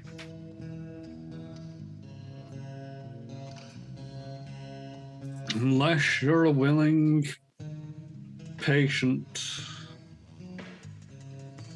then I ask you come back tomorrow. What's tomorrow? The day after today. I don't know. Have you got like an open day or something? Is that what's... No, I'm in the middle of experimentations today, and tomorrow I won't be.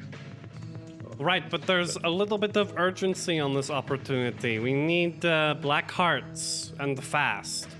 And there's a little bit of urgency on my experiments. If I foul this up now, then it'll set me back weeks, unless, well, one of you is willing to volunteer. What kind of experiment are you talking about? I think I know what kind of experiment he's talking about. I'm working on a revolutionary new necrograft. Oh, a necrograft, really? What does it do? With a bit of luck, it should serve as a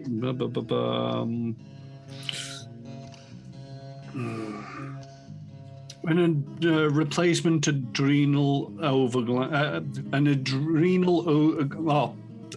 an adrenal gland overloaded with necrotic energy. So what, you get like poisonous spit? Not quite sure until the experiment is finished. I mean, necrotic adrenaline could be handy. No, I don't think it's adrenaline. It's an adrenal gland? Adrenal gland. Adrenal. Oh, maybe it is adrenaline.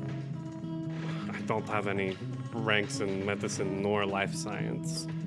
Can Flimsy see if he can work out what horrible thing this is? Yeah, make me a mysticism check. Ooh, I've got that. Mysticism. Yeah. Flimsy will have a think about it. Hey! 16. 28. I don't know about any Plus, of I this. did that whole peeking in the back earlier.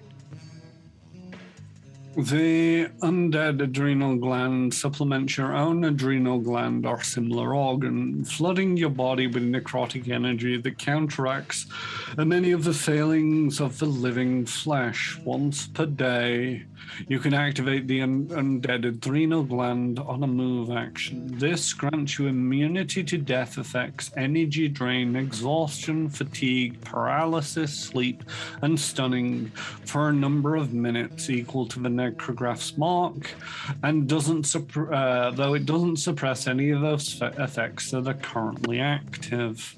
And what kind of mark are you working on?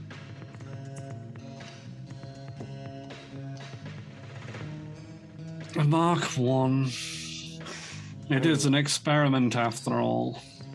And she then like turns to the rest of the group and she's like, "Anyone want a free 200 credit necrograft?" Jahir, you should totally go for it. He's probably like, chomping at the bit. But Go doesn't for want it, to Jahir. don't want to step do on it. anyone's toes. It actually sounds quite good. All right, we've got Yeah, the victim, necrographs I mean have a bad patient for rap. you. Well, welcome. Come to the Necroforge, and I shall show you what immortality looks like. Can we watch? Can we watch? And the doors to the west of you slide open. Has the screen gone off? Yeah, the screen goes off. Is there a camera or anything in the room? Make me a perception check. Okay. Oh, it's a 14 from Lindsay. You do see that you're basically in full view of the camera just above the door. Oh, okay. Looking to try and face away from the camera and say, are we really gonna put Jahir through this, or have we got any other kind of plans? He wants it. I don't see why not. Oh, okay. Honestly, on our way here, I've been Googling types of necrografts I might want to get. They're really good. It's just it's illegal to have the operation on certain worlds. Sensible worlds. You're all out of your minds. I'm really intrigued by the vampire voice, she says, just like moving forward. Those smoldering guys as well were really, really cool. Mm-hmm. Eva, your feet weren't moving when you moved forward there. Remind us to put horror films on for Flimsy next we see him. I want to watch him get this weird thing put in him. He is literally running as fast as he can.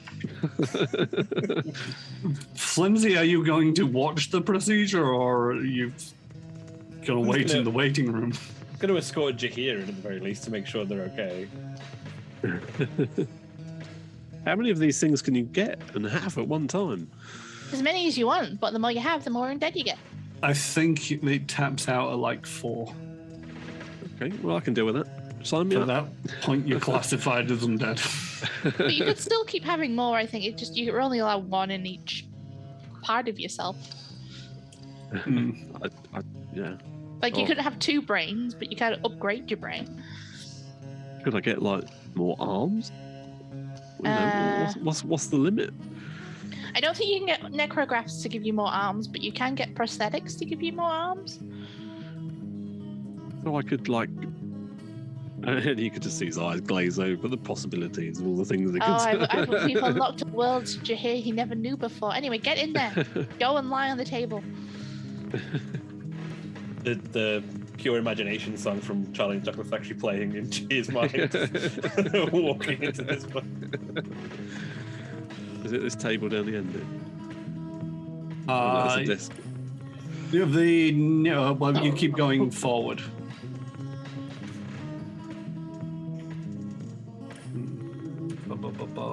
There we go. Sorry, I'm having to check. I'm seeing weird things on my side, so I'm just double checking that they're coming through on your side. So many Whee! people trying to move. Flimsy, you seem to be stuck. Are you stuck? I put a direction down. He's frozen in place. Right, okay. Spybot was there. Spybot was in the way. What's And this Spybot isn't moving when you trace a path out for him for some reason.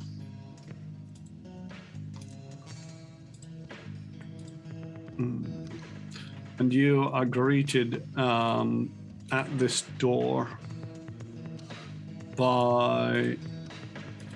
I've forgotten his name. Reagan.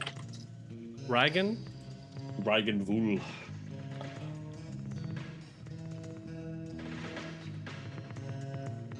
There we go. He really is Megamind.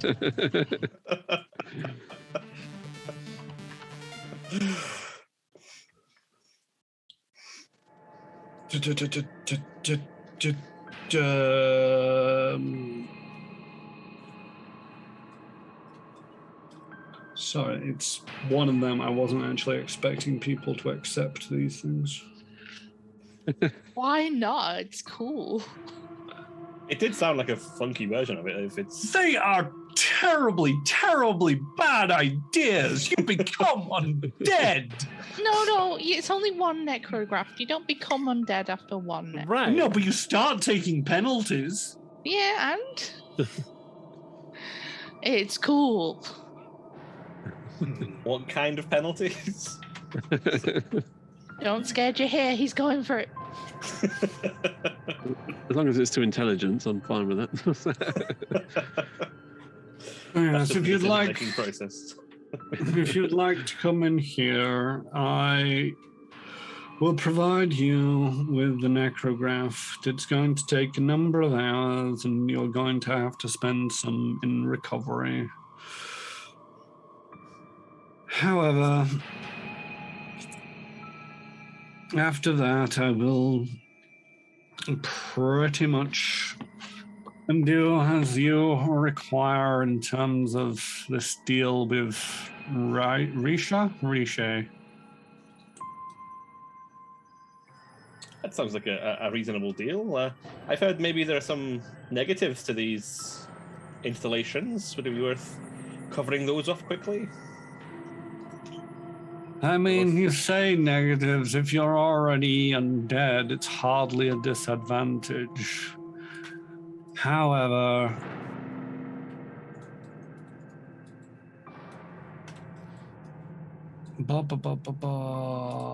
I can't find the rule. Oh, here we go.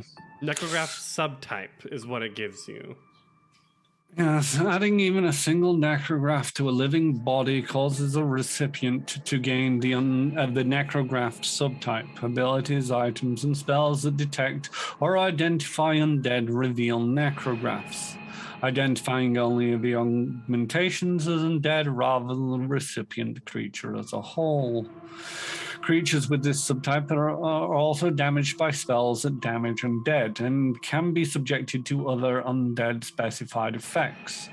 For example, if a spell or an ability that does something other than deal damage normally affect such a creature, but does affect undead, the creature can be targeted. But it also gains its AC and a saving throw against the effect equal to 4 minus the number of necrographs installed. So what does that translate to as a player? Basically, just nodding along. So there's a spell called Control Undead, which Right. basically gives the caster absolute control over an undead creature. Jahir would not normally be targetable by the spell because he is not undead. After he gets the necrographed, he gets the spell can target him. However, the saving throw against the spell is increased by 4 minus the number of necrographs, so 3. So it's a will saving throw, and you'd throw the DC with a +3 bonus to your will save. Or if it's targeting your AC, it's a +3 to your AC. However, once you start accumulating up more necrographs, so I think once you've got 4 necrographs, you no longer get a bonus to your AC or saving throws. The caster would have to know that they had a necrograph, right? Some are more obvious than others, but yes.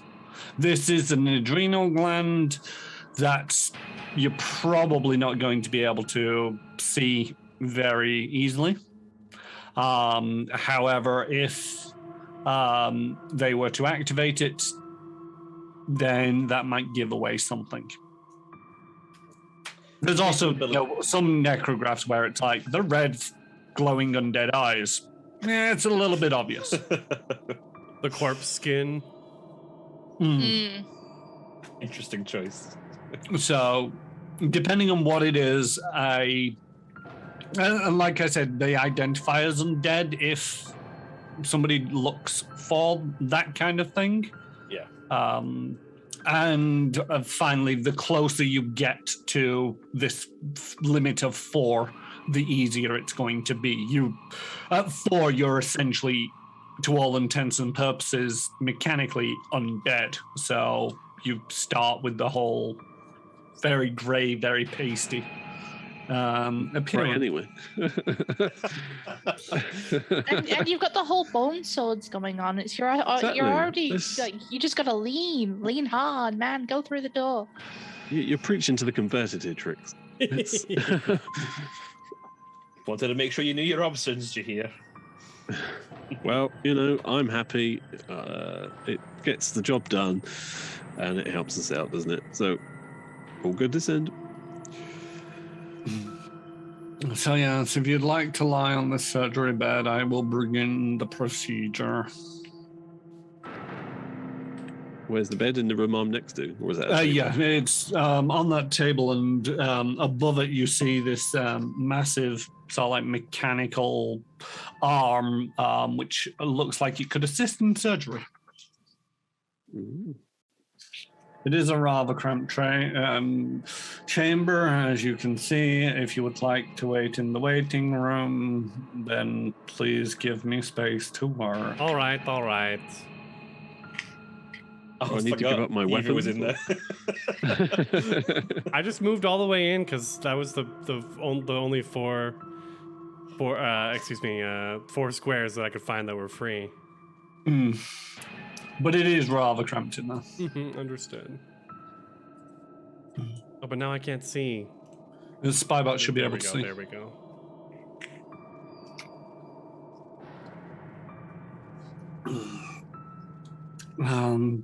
You don't have to give up your weapons, you'll be sedated, but you may want to remove the armor unless you'd like me to operate through the armor.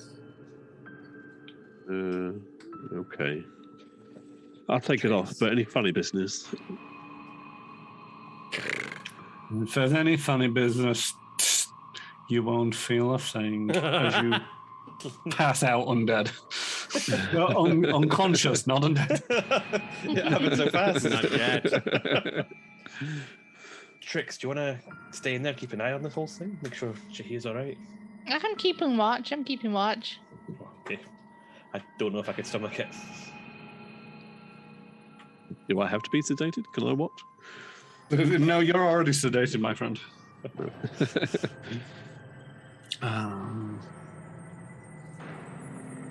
And so, yes, you have 4 hours to wait while they operate. Oh, wow. I think I got bored after Yeah. 2. You get bored after a little while and just move over to the computer and start flicking through the catalog of options.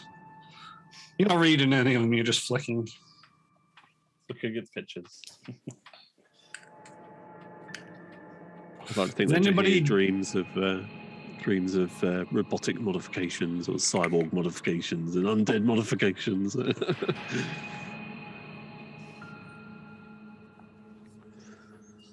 You can actually get, so any modification that is usually classed as any biotech or cybernetic augmentation can be created as a necrograft and only cost 90% of the normal cost. Cheaper. So the other arms that you were thinking about considering it, you could get a biotech arm at 90% of the cost rather than as 100%. Not only but is it it cheaper, Still, but it's better for the environment. You're recycling. but yeah, it would classify as a necrograft for the terms of counting down how much of a bonus you get against the AC stuff.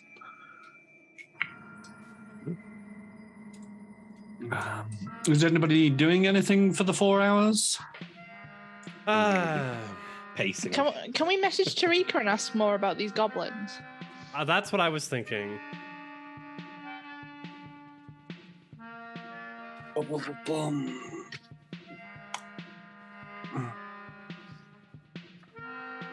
Are you messaging or ringing? Calling, ringing. We'll FaceTime.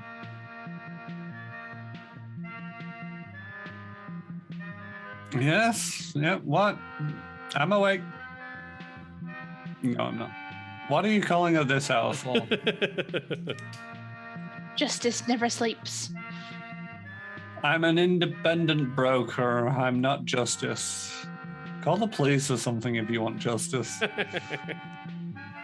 Tarika, Yes. we need to know more about these goblins. Sorry, we don't really.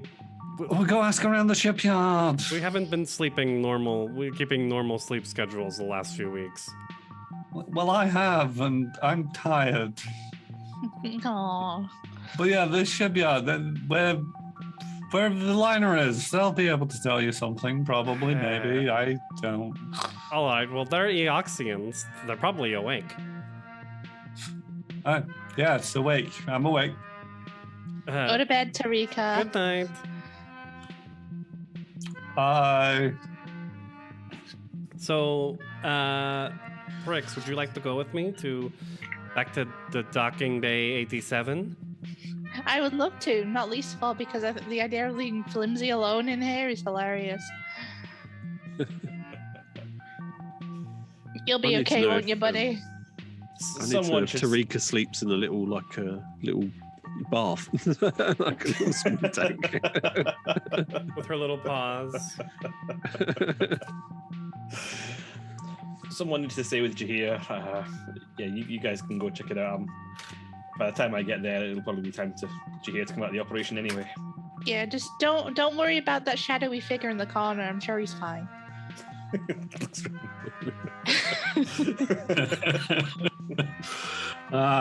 So Trix and Yeva, you go back to docking bay 87. All right, let's do this quick. All right, and you're going to roll me a diplomacy check to gather information. Charming veneer, my friend. And Can do I it quickly. assist her? Yeah, you can attempt to assist. I'll wait for the assist, see what we get. Oh, that was almost a 17, but no, I don't assist. It went from a 17 on the die to a 3 for I've- Hey, 7. there's that 17. Yeah, I've got 17 total.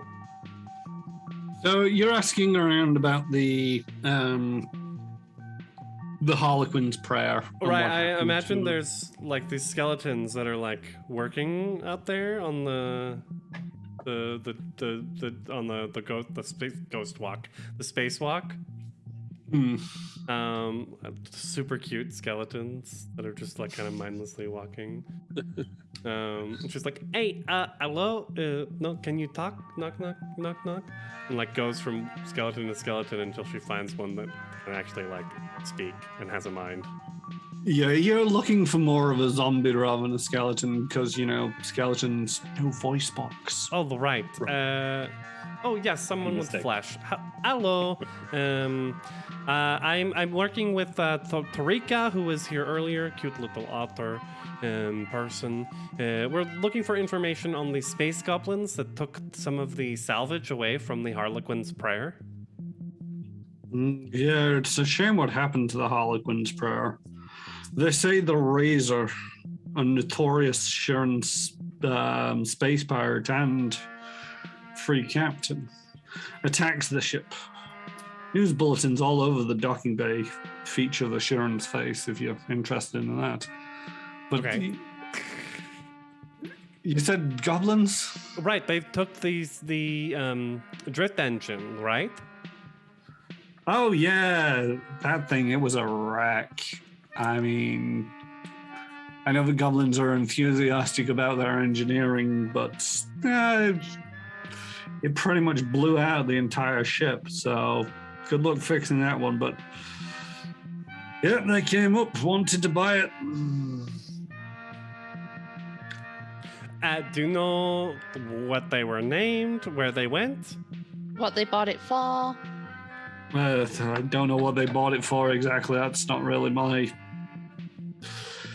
wheelhouse. But I know they probably got it for cheap. Names: Goblin 1, Goblin 2, Goblin 3. I don't know. All I know is I heard them hauling it off, saying that they were hauling it off to bot scrap somewhere in the heap. Or the heap in bot scrap. One of the two. Well, that's a start. Thank you. I bet we go there first thing in the morning, huh, Trix? We should take Flimsy with us too, because if we get there and he decides it's a pile of trash, it was a waste of time. Well, plus if we want to just, bash goblins and take what we need, Jahir will be useful as well. So where were the goblins? Sorry. Oh, the heap or bot The scrap or both? Zombie didn't know. Trix, make me a culture check.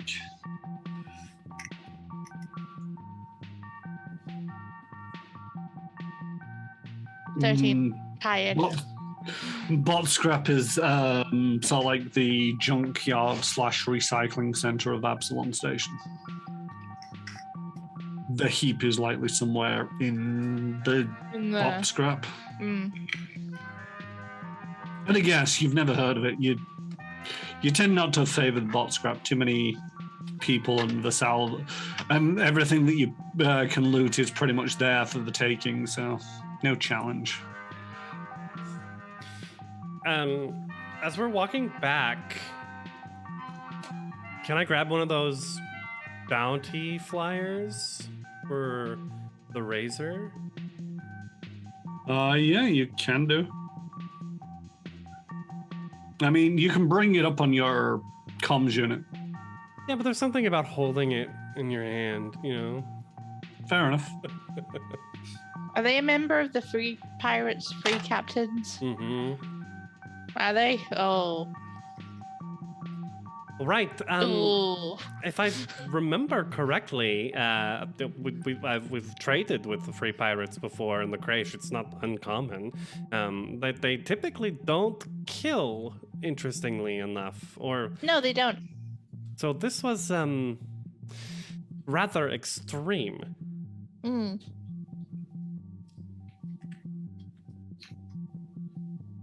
Anyway, let's go get some sleep. I'll message Lindsay to let him know.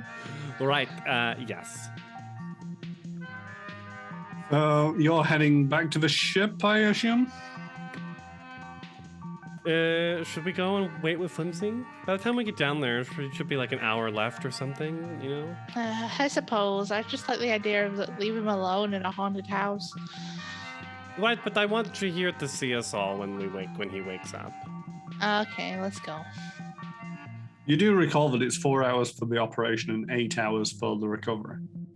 Oh, let's go back to the ship. You get back to the. You go back to the ship. Sorry, instead. Mm-hmm. No worries. They messaged you to say what they found out, at least, I believe. Yeah. And then, And that we're gonna go chill on the ship for a yeah, bit. Flimsy, as soon as he comes out of the operation, you should come back too. You don't need to sleep there tonight. Oh, okie dokie. I suppose if Jahir feels safe, I'll come back and we can recon. But yeah, it's strange that you say about them not usually killing, and it seems the ship blew up from the inside. Jahir might have had a point about it being some sort of inside job rather than an attack. Maybe. Hey, Flimsy? What's that behind you?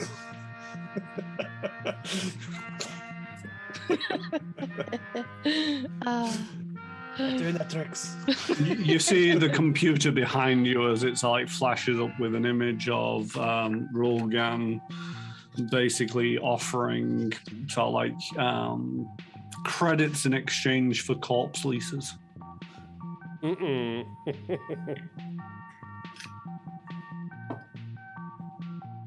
I said no when it was far more important than that. I'm not changing it for I'm not cards. saying changing my mind now. All right, and this is where we're going to leave off this week. Jahir is unconscious yet again. This time by choice. By choice. Yeah. Story about that. Let me have this. I made Jahir unconscious again. All right, I have been Karen Russmore and will continue to be. You can usually find me over on my channel where I stream a variety of games from tabletop or CRPGs, emulating tabletop role-playing games, all the way to spooky horror games and strategy games. I usually stream on Tuesdays, Thursdays, Fridays, and join in other streams on the Saturday. And yeah, check out my schedule on my channel for further details. Flimsy. I'm JStation64. You can find me on my Twitch channel on Thursdays, 9 p.m, playing the Expedition for No Man's Sky when I'm not usually playing with Space Pokey. And then again on Saturday mornings at 9:30 a.m, playing Red Dead Redemption 2, playing the bad guy Arthur Morgan with help from chat. Hi everyone, I am Crifu Bernal. I'm a captain and producer here at Manapot Studios. I hope you very much enjoyed our weekly stream. If you liked it, make sure to join our Discord and let us know exactly how much you enjoyed it. You can find me tomorrow on my channel, twitch.tv/Crifu Bernal, where I'm starting the second season of my solo playthrough of the Skull and Shackles Pathfinder Adventure Path called The Spear and the Sea. It's going to be a lot of fun, a lot of different NPC face filters, a lot of different accents that I haven't done in weeks, so that'll be really fun, hearing me stumble through all of that. And yeah, it starts tomorrow at 7 p.m. GMT, and I hope to see you there. Tricks. I am Crit Commissions. You can find me across a variety of social media platforms under the same name tag doing artsy things. And finally, Jahir. I'm Retro Ted. You can find me on Wednesdays, Thursdays, and Sundays, and we are currently playing System Shock. All right. Thank you, as always, for joining us this evening. I do hope it's been entertaining, and we will be back for the continuation of All That Glitters Explodes next week, and same time, same channel. Until then, please join us in the raid. But if not, hope to see you all next time. Bye. Bye. Bye.